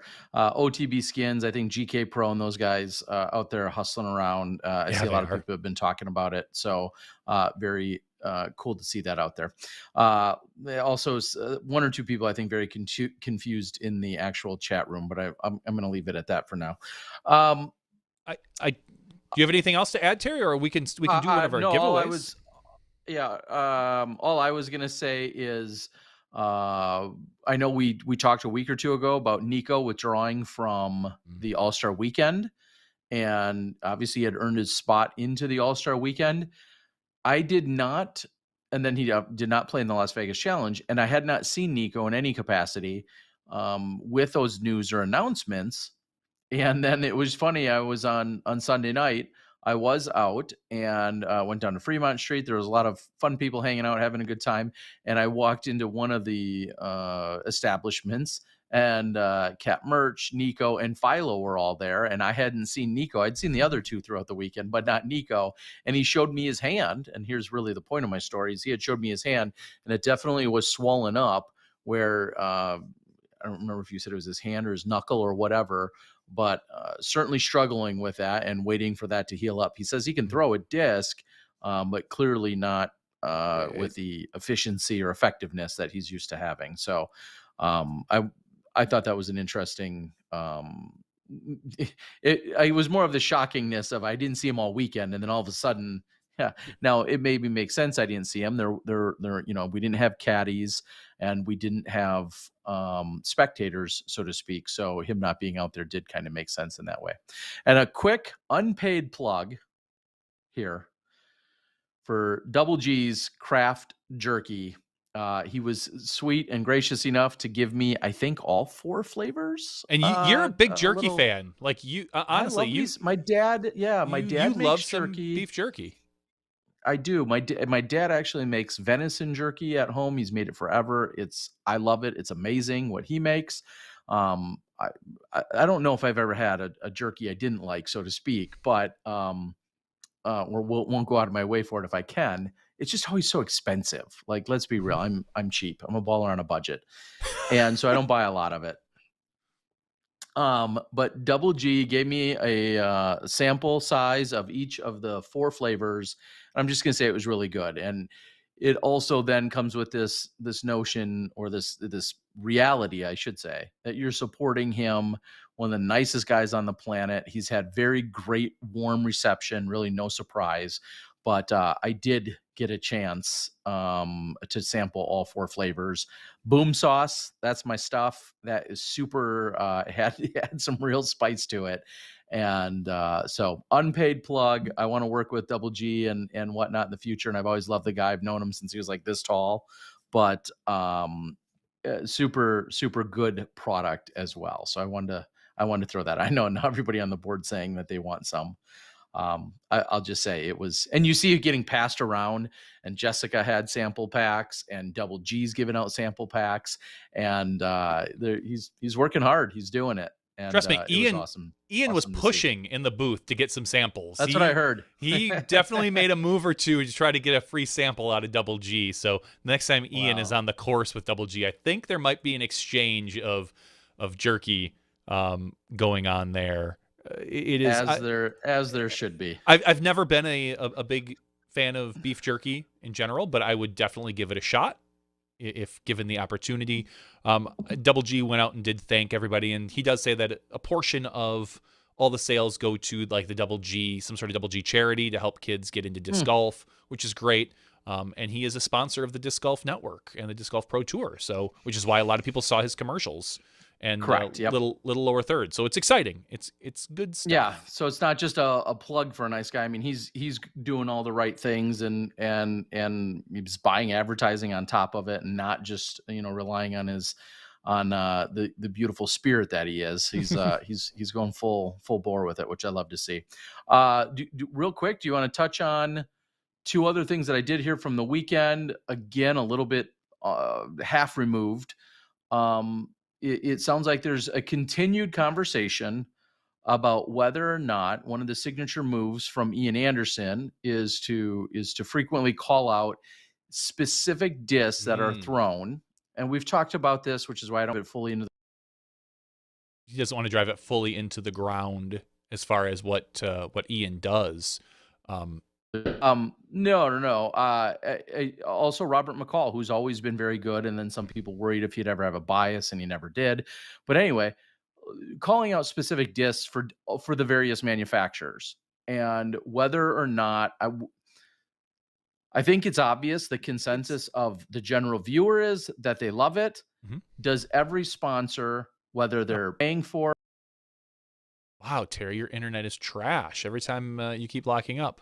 Basically what Terry, yeah, that's fine. Basically what here's what I said to somebody. Viewers love it, sponsors hate it. Assuming they're not being featured or talked about. Yes. Even if they are, they hate it, I think, because just take, for instance, this event, sponsored by Innova. The lead card, we had 2 Innova players, which was great. Ian's talking all about their discs. No sweat. Ian's not one to, play favorites or anything, but play pretend there were 4 Discraft players on that card. They wouldn't like it as much, that's for sure. They definitely wouldn't like it nearly as much. And it doesn't matter. I'll say this, even if it was 3 Innova and 1 Discraft, I don't think a particular sponsor wants other discs that aren't their own mentioned, whether it's Innova or Discraft who's sponsoring the event, or MVP or whomever. It's just they don't love it, and everyone everyone online that you see say, well, yeah, they should love it because it helps their sales. It doesn't matter. They would just prefer that you never mention a competitor's disc, no matter if it's no matter who the sponsor is and no matter who the disc Yeah. is. It doesn't No. matter. I think if you gave them the option to say, we can talk about everybody's discs equally, or we cannot mention any discs, they're going to take the no discs every time, than rather have a competitor's disc mentioned at all. And that's just it. Yeah. And it's a tough. slippery slope for sure. And then and I know our equipment's different, and I don't always love making analogies to other sports, but I will pull and you guys can, this is a genuine question. Is there another sport where exact makes, molds, or models are referenced frequently? I couldn't think of one. Any other sport?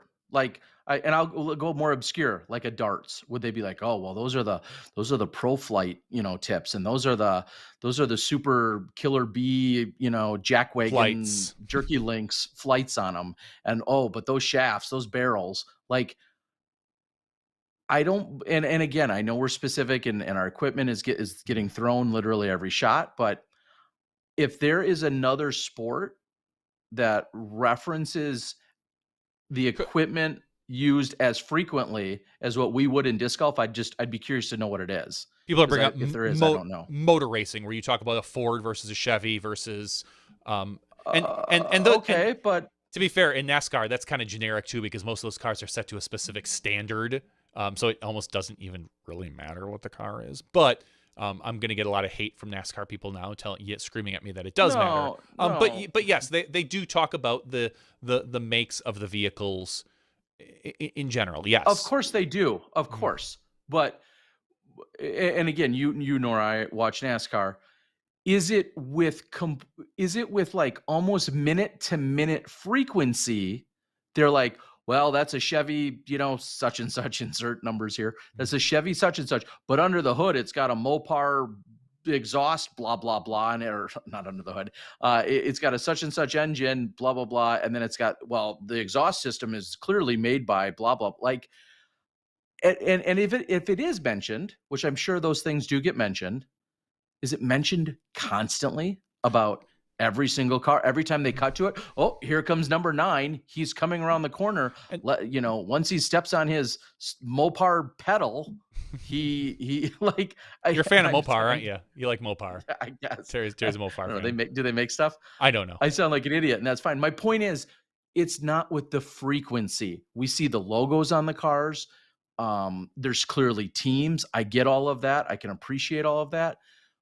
I don't think that the equipment is mentioned with such frequency. And again, golf, they mention 3-woods, they mention irons, they mention wedges. They're not like, oh, well, that's the 729, 660, 50 pitch wedge series, blah, blah, blah, limited edition, Tiger Woods only special. Like, they don't do that. So that's why I get it. I want to. We're not like other sports, and I embrace that too. Yep. So we're not like other sports, and I want to make a point that, like I said, this isn't an Innova thing. This is every manufacturer. This is every event that is powered or sponsored by a manufacturer. You're going to get that with everybody. So I'm difficult. being enlightened. I'm being enlightened. Matthew and Kendall are telling me absolutely, talking about the whole 9 yards. They talk about a ton of teams driving the same cars, teaming up with rotors to win races. Again, I understand there's teams, and I understand there's cars with. I'm not surprised if you told me, hey, every car at one point will get the exhaust manufacturer mentioned, maybe, even though that seems extreme in a race. But are they mentioned every lap, every turn, nonstop? And if they are, that seems, pardon the pun, that seems effing exhausting to me. But we're not. Do I give a shit what? Like, apparently somebody does. I need to just Ian, stop. Yeah, and I'll say, get worked up. Yeah, no, I know. Take a breath. Take a breath. Ian obviously clearly didn't mention it every throw. I mean, he mentioned it occasionally, and that's fine, and we're good with that. What I think needs to be clearly distinguished, and we've said this before, is what the sponsors are paying for. When you sponsor an event, what does that entail? Are you sponsoring the media? Are you sponsoring the vending? Are you sponsoring the event? Are you, the location, the course, because as we stated earlier, media rights are something that the Disc Golf Pro Tour kind of has control over for these events. They have that. And I think commentating kind of falls in under media rights. So it's, and trust me, Terry and I could write a book. I said this to somebody else. Terry and I could write a book on the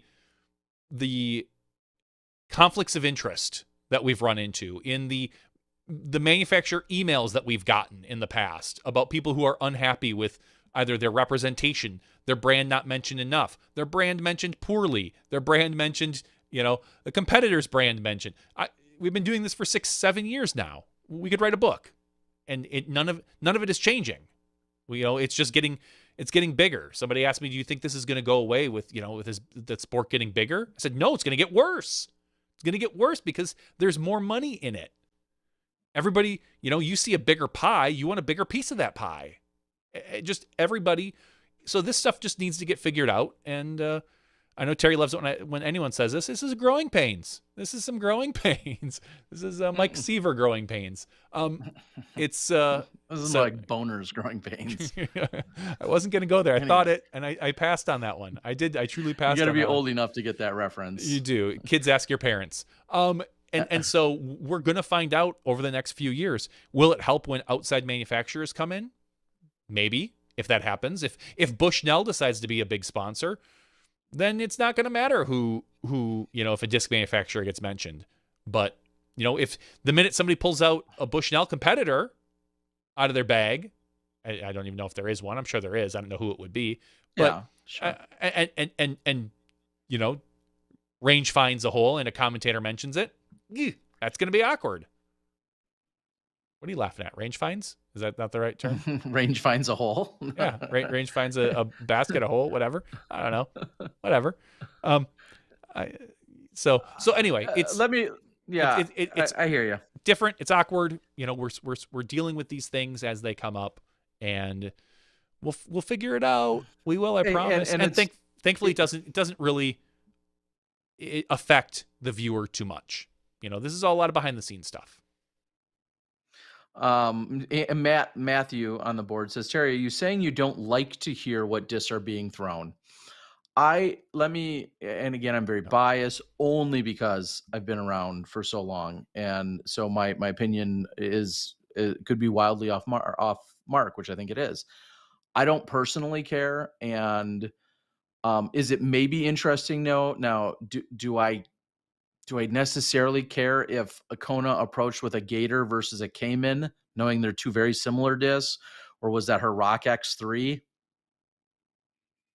I personally don't need to know or care. But I also don't put as much stock into discs. I may own 10,000 of them, but I don't put as much stock into them, so to speak, as some other players do. Because what I will say till I'm blue in my face, Kelvin doesn't throw an eagle like you do. I'm looking at every one of you right now.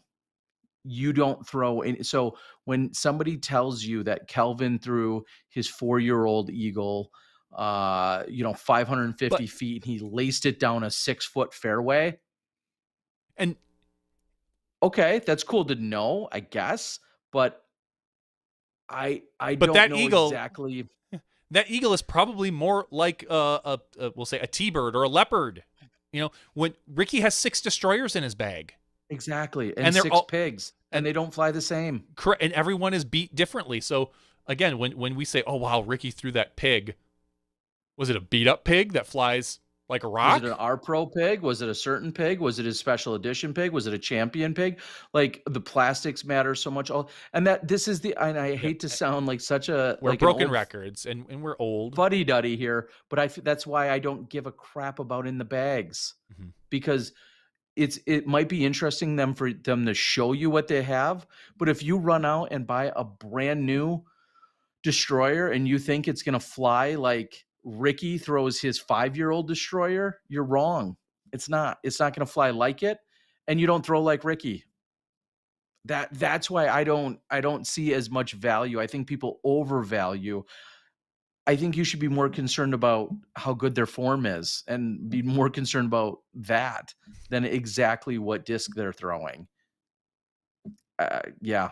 And if you put that much stock in any one disc over and over again, I think you're also setting yourself up for failure too.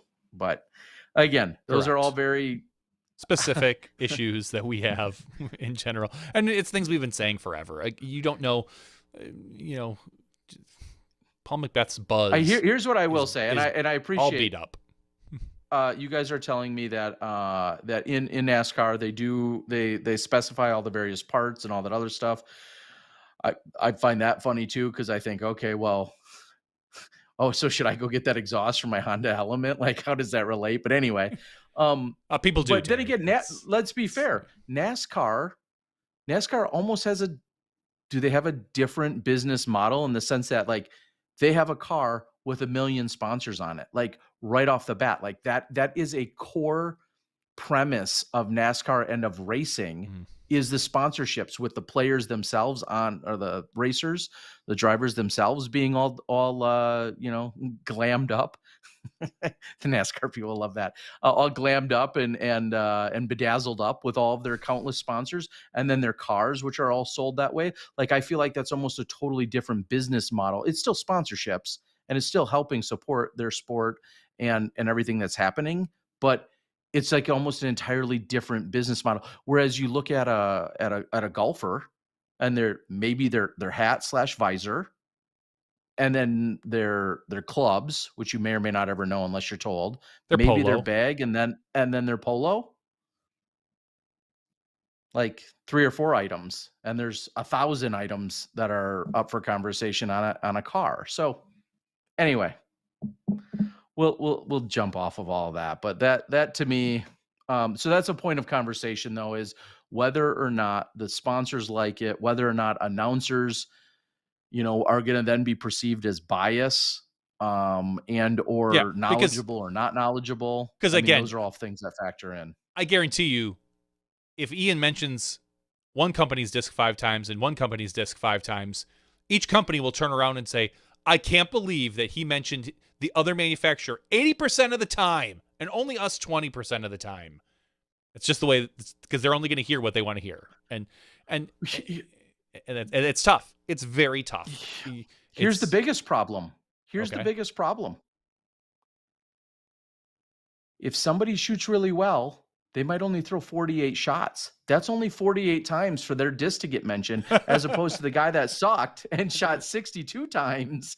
I mean, come on, talk about a conundrum. So you're saying that manufacturers should tell their players to suck when they're on the lead card so that they get throw more, so they get their disc mentioned more, and sales go up. Yes. Step 3, profit. There's definitely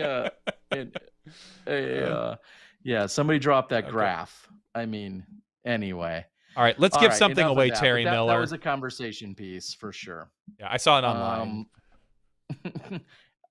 Yeah. We're going to give something away. I thought we were giving extra stuff away next week. No, I think we should give something away tonight, because I don't want to do 3 next week. I want to do only 2 next week. So let's give something away tonight. Fine.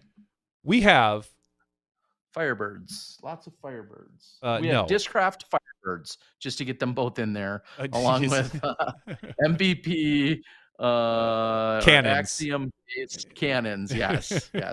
Just everybody. Spreading the love. Make everybody mad, Terry. As always, we do our weekly giveaway. Patreon.com/SmashBoxxTV. If you want to be eligible, you can sign up there and give as little as $1 a month, and you get access to the pre-show. There's no pre-show. You get access to the entire podcast immediately after the broadcast. So after this, I render it out, I send it, I put it up there for you. You can have it right away. Otherwise, normally you have to wait until Friday for our after show. You get your own audio RSS feed. You get eligible for all sorts of other fun stuff depending on what you give us. So, and it's thanks to you that we can continue to do this and continue to give stuff away. I'm already looking at our next clothing giveaway. So, Miles, expect an email from me very shortly. Terry, we have 200 people eligible for our giveaway tonight. Who shall we give it to? Just pick a name. I don't know if we have a Frank. I'm sure we do. Well, that was Eagles' 4th Pro Tour victory and Paige Pierce's 4th Las Vegas Challenge victory. So I think the 4th number should be the official giveaway tonight. Okay, the 4th number. So to keep like how I arrived at that. Sure. Our first number is 70. Our second number is 93. Our third number is 141. And I sorted it by their email address. So the 4th and final number is 53. I'm going to scroll down to 53, and I see it is Kind Vegan John. Kind Vegan John, who has been how fitting. Assuming he's vegan, like Eagle. I didn't even think about that. Congratulations. That it was very, very syncopatic. That's not a real word either. Wow. I don't know if that's a real word. I was going to say, because that seems like it sounds like it'd be a real word. I don't know. Maybe it is. Well, the funny part is I don't think I'd ever heard it before, so I was like, wow, that's a solid one. I don't know if I just made it up or maybe I heard it in the anyway. Syncopatic is the word I'm going with. I don't even know if it means what I think it means. But that's how we roll here. Cinco, so, like with an S, syncopatic. Yeah. Cinco. I'm just gonna spell it out phonetically, pretty much. Patic. Yeah, Kind Vegan John. Do you mean syncopal? No. Nope. Much like Nate Doss, I'm just gonna make up words. We'll see if somebody smarter, much smarter than us, can simpatico. Simpatico. I tried to add an O there. Yeah. I don't know why you did, but simpatico. Yeah. Well, because you had an O in yours. I'm sure I did. I don't remember what I said anymore. Psychopath is what he meant. No. It's a Cinco de Mayo drink. Hot dog bandit. I don't know what people are asking something about a hot dog, and did I do something stamp something with a hot dog? I'm confused. What was the question out there? I don't know. It said something about disc golf guy, did you stamp that hot dog on Eric's disc? I think I'm glad I don't know what you're talking about. Stamp a hot Eric Oakley? Does he have a hot dog on a disc? I don't know. Is that what you guys are going with that? But Ray Zerhausen saying simpatico is the word. Don't correct me, Ray. Syncopatic is my word, and that's what I'm going with. If you don't like it, fine. And simpatico means likable and easy to get along with. All right, let's wrap this up, T. Miller. All right, fine. I got stuff yet to do tonight, and it's 12:27. Last question by Sam was, well, a couple of things, Sam. I will address you. You private messaged me earlier saying you'd love to see the meters and the feet rotate more quickly. That's a UDisc setting that's not done on our end. Which is funny because how they arrived at their timing, but we told them to put it at that timing because originally I think it was like 5 seconds and it flipped quicker. So and all of us looked at it and went, that changes too much. Let's slow it down to like 10 seconds. So I think it's set to 10 seconds. So there's your answer on that. And then, are you under the impression that Jamie's mic was working good on the last day because it was still not great? No, no. I mean, we got rid of the XLR cable. As I kick my camera, we got rid of the XLR cable, and if the audio was still bad, then either we need to continue to look at Jamie did mention he worried that maybe the mic itself was not very good. So that's something I'll have to get tested and looked at. Sure. If the XLR was cut up, the mic itself may not be good. I don't know. Yeah. If you get the chance, message me privately and point, if you can point to like a time code, I can take a look at it and we can kind of get that figured out. We want to make sure that everything is good because his morning check-ins I thought sounded great right after the lead card teed off. I listened. I was actually just watching it again today just to kind of peek in, and I thought it sounded great. So if it did not sound great at the end, then we have a problem. Okay. Well, I got lots of my own problems. All right, guys. Well, appreciate it. I doubt you'll get nightly check-ins from the memorial from me because I'm going to be in full-blown raging edit mode, yelling at my computer, hoping Adobe and MSI work together here. But looking forward to a big week here of Memorial coverage, getting out as much as we possibly can. Please just remain patient and keep your fingers crossed for good internet and all that other good stuff. And looks like the weather will cooperate. Again, if you want to reach out and support it, Patreon or send a message to me directly and we can get you represented. So we're going to call it. We appreciate all of you guys for joining us here in the after show. We appreciate Eagle McMahon, of course, for joining us in the regular show. Hope he enjoys a week off here, and looking forward to seeing him and everybody else for the next event, the Waco, taking place on the Disc Golf Pro Tour. But this weekend, we got the Memorial. For Johnny V, myself, Terry Miller, the Disc Golf Guy, and all of the beautiful, amazing supporters and sponsors, all you sympathico people, psychopathic friends of Johnny V's. We love you and we appreciate it. We'll see you next week when you step inside the Smash Box.